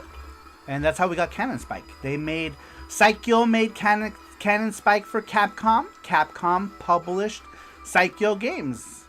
And one of the things was that they had to put Morrigan into the game. So Morrigan is a playable character in this one, and only this version of Gunbird. So that's a little tidbit for you. If you're a fan of Morrigan, you can play her in this game. All right, finally, the best game of all time, FX Unit Yuki on the Dreamcast. Go buy your copy right now if you don't own it. But anyway, at some point, we're hoping maybe we can get Nyanja on the Dreamcast. Twisted owns every version of FX Unit Yuki ever. That's a bootleg, says Twisted. I have Gunbird 2 with Obi, says the Pope. I don't think mine has an Obi. Pretty sure it doesn't. But, yeah, mine does not. Mine does not. And honestly, the manual has seen better days. Someone did that thing where you close the manual on it. Oh, no. But, you know, I saw it at a local store. I was like, fuck it. $60, I'll grab it. It was like $60-ish after tax and everything. So, I don't know what it goes for. This was an impulse buy, if anything. And I just remembered that freaking Morgan was in it, and I was like, yeah. Right, well, this is Christmas Retro City launch day edition of Yuki. Oh, that's right. That's rare. That is rare. I don't know if Twisted does. I don't think Twisted has that one. Team Jenny, Team Scissors. If you're Team Jenny, you are Team Scissors. But anyhow, that was it, you guys. That was all the games, including our little FX Unit Yuki 2. Man, this one went over for quite a bit. It was this version. Yeah, this one. This is the one we did for Retro City Games. So for Retro City Games, we did a version of FX Unit Yuki with alternate cover. And it's got Retro City Games limited edition. It came with a button set. And it was the button set, the soundtrack, right? It was like a bunch of things. 2018 is when we did this set, and then on the back And this pink. it says Retro City Games. Yeah, our pink bag. Retro City Games edition. Yeah, we did a Retro City Games version. There's RC. Retro City Games. If you guys know Retro City Games, I'm also the character designer for their mascot. RC, the gaming gator. He's a gator. He's a gaming I still gator. have the pink bag lol, says Brandon Wallace. Nice. But yeah, the pink bag has a sticker on it. The bag is nothing special. It's just a bag with a sticker on it. But it has the cover. It has the cover and the special this guy. But yes, 10 years ago I created this mascot character for Retro City Games, which they still use to this day. If you go to any of their stores, it's on their signage. Anytime they do promotional materials, it's on their promotional materials. But so yeah, we did a special version of it. Jesse's trying to find the Retro City Games version on eBay, but I don't think he's gonna find it. I don't think so either. No. Why are copies of FX Unit Yuki going on Dreamcast for $164? Guys, I still sell it on my store for like $35. Damn, 300 for that one. I know. Like what? Why? People. Are those soul copies? What is No, let me check soul copies. What if I see? My gosh. My gosh. We don't see any of that money. That's a PC Engine one. That's case. PC Engine Homebrew, $50. So, oh wow. What was that? I don't know. Lower down the thing. Hold on, we're hearing crazy stuff. Don't peek out too crazy. Because you don't want to get shot in the face. Don't get shot in the face today. Someone said arrested. Cops everywhere. Oh yeah, I guess there was like SWAT team or something. There was SWAT. Oh. Huh? What was that? I don't see anything. Yeah, there was a police drone earlier. Apparently there was like a SWAT, like a what do you call it? When some stuff was on. It was crazy. FX Unit Yuki for Sega Pico says yeah, FX Unit Yuki for Pico. I mean, it's basically the Genesis game is the same. It's the same thing. It's the same thing. Which one? Stone Age Gamer. Oh yeah, Stone Age Gamer had. Oh, I guess they had Josh Prod copies. Out of stock. That was distributed to them, even though they weren't supposed to be distributing copies through Josh Prod, because that was a breach of our contract. But that's cool. That's cool. What are contracts anyway? Paul. Most expensive copy of Yuki sold on PC Engine for $149.95. Yeah, I just saw that. Says Twisted just recently. That's kind of crazy. That's the original one, I think. Yeah, that's the original one, the first run. The first run had that one. That's kind of crazy. But PC Engine ones, since there's no longer any more PC Engine ones, I could see why. Yeah. It's starting to get FOMO. Like the Mega Drive versions, dude. Mega Drive versions were going for crazy prices. Crazy. PCFX unit Yuki with extra triple XXX Yuki. You still make those though. People are dumb. No, PC Engine ones are gone. We don't make the PC Engine one anymore, nor do we have it. But Brandon, if you put this on eBay, you can charge like $500 and be like, this is a rare one. That's true. You could eBay it. We only made like 20 of them. Yeah, we only made 20 of them. So I think the last one that ever sold on eBay was crazy. Someone did sell it on eBay. Remember, someone pointed it out. Yeah. Mine are sitting on a shelf just looking at me. It says Twisted. But yeah, it's crazy. Dude, if you have the Genesis copy, like the Genesis copy of it, goes for crazy amounts of money right now too. Someone's selling the new one already. We just made that one. Someone's already selling it for $200, $214. Sold, right? Are you looking at sold? Are these sold? No. Oh no, it's a listing. Do it and pay off the credit card. X68K unit Yuki. It says the Pope. Alright. We're done with today's show, you guys. 3 hours and 20 minutes today, which is pretty good. Remember, next week, we don't have the question set. We should have set that question earlier. I think that we always forget. It's okay. That's going to be next usually week's. Do it at the last day. So. That's going to be next week's question. Right now, the form is still the old question. We haven't updated the form yet. But that's what's the question's going to be for next Saturday is what side character were you more into than the main character. Matthew says I sent it to Sweets. Thank you, Matthew. I appreciate that. Apple Bandai Pippin. I bought a Palladium and then we brought it home and it didn't work. I was sad. Yeah. I was sad. And I burned like a bunch of games. I'm so dumb. I should have burned one game and checked it. Dude, I burned like the Sailor Moon games and that's it. Just like 4 games. Sailor Moon games and Dragon Ball games. I have my Pippin still sitting in a closet. What does the Pippin even have? Like nothing. Pippin had nothing. We should do another event for Ninja? For Ninja. Yeah, we can do that. We can do another version. Nothing! Says Twisted. The Pippin! Pippin's the best console of all time. You guys don't know about the power of the Pippin. Alright, you guys. So make sure to keep an eye out for the question. It'll pop up in the Discord. Hopefully in the community tab, if I can remember to do it. If Jesse can remind me to do it. If someone can remind me to put it in the community tab.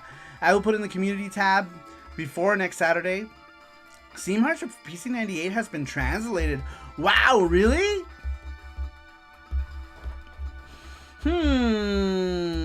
Curious. Very curious. When is the Mister gonna do PC98 stuff? Does Does the Mister do PC98? It doesn't, right? It does X68K, I think.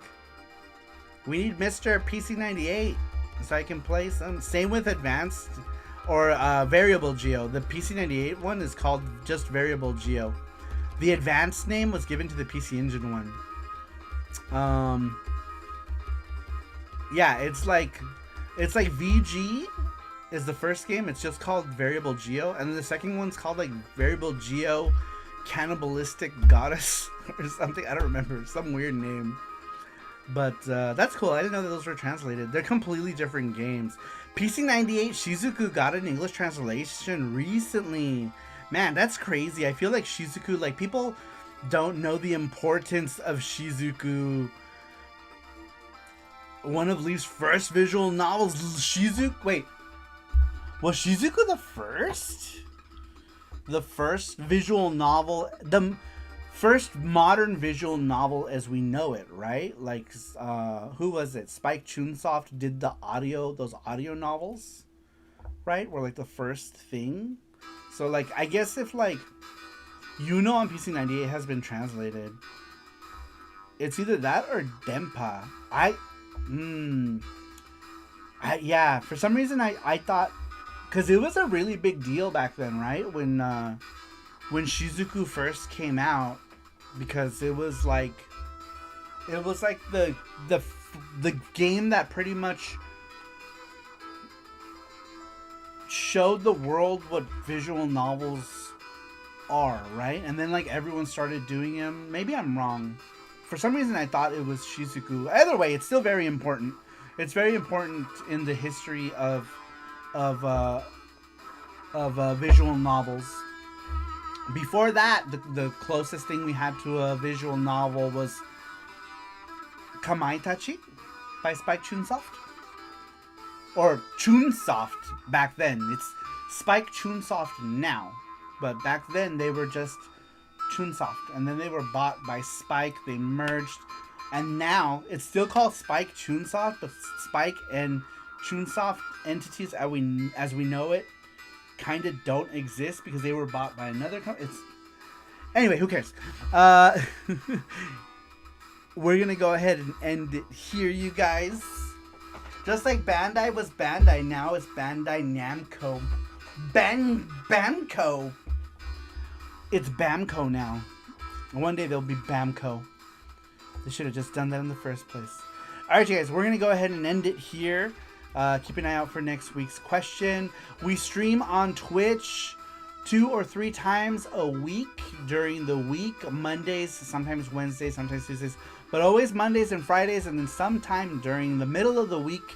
Our Twitch name is SaruPro Games. SaruPro, like our company name.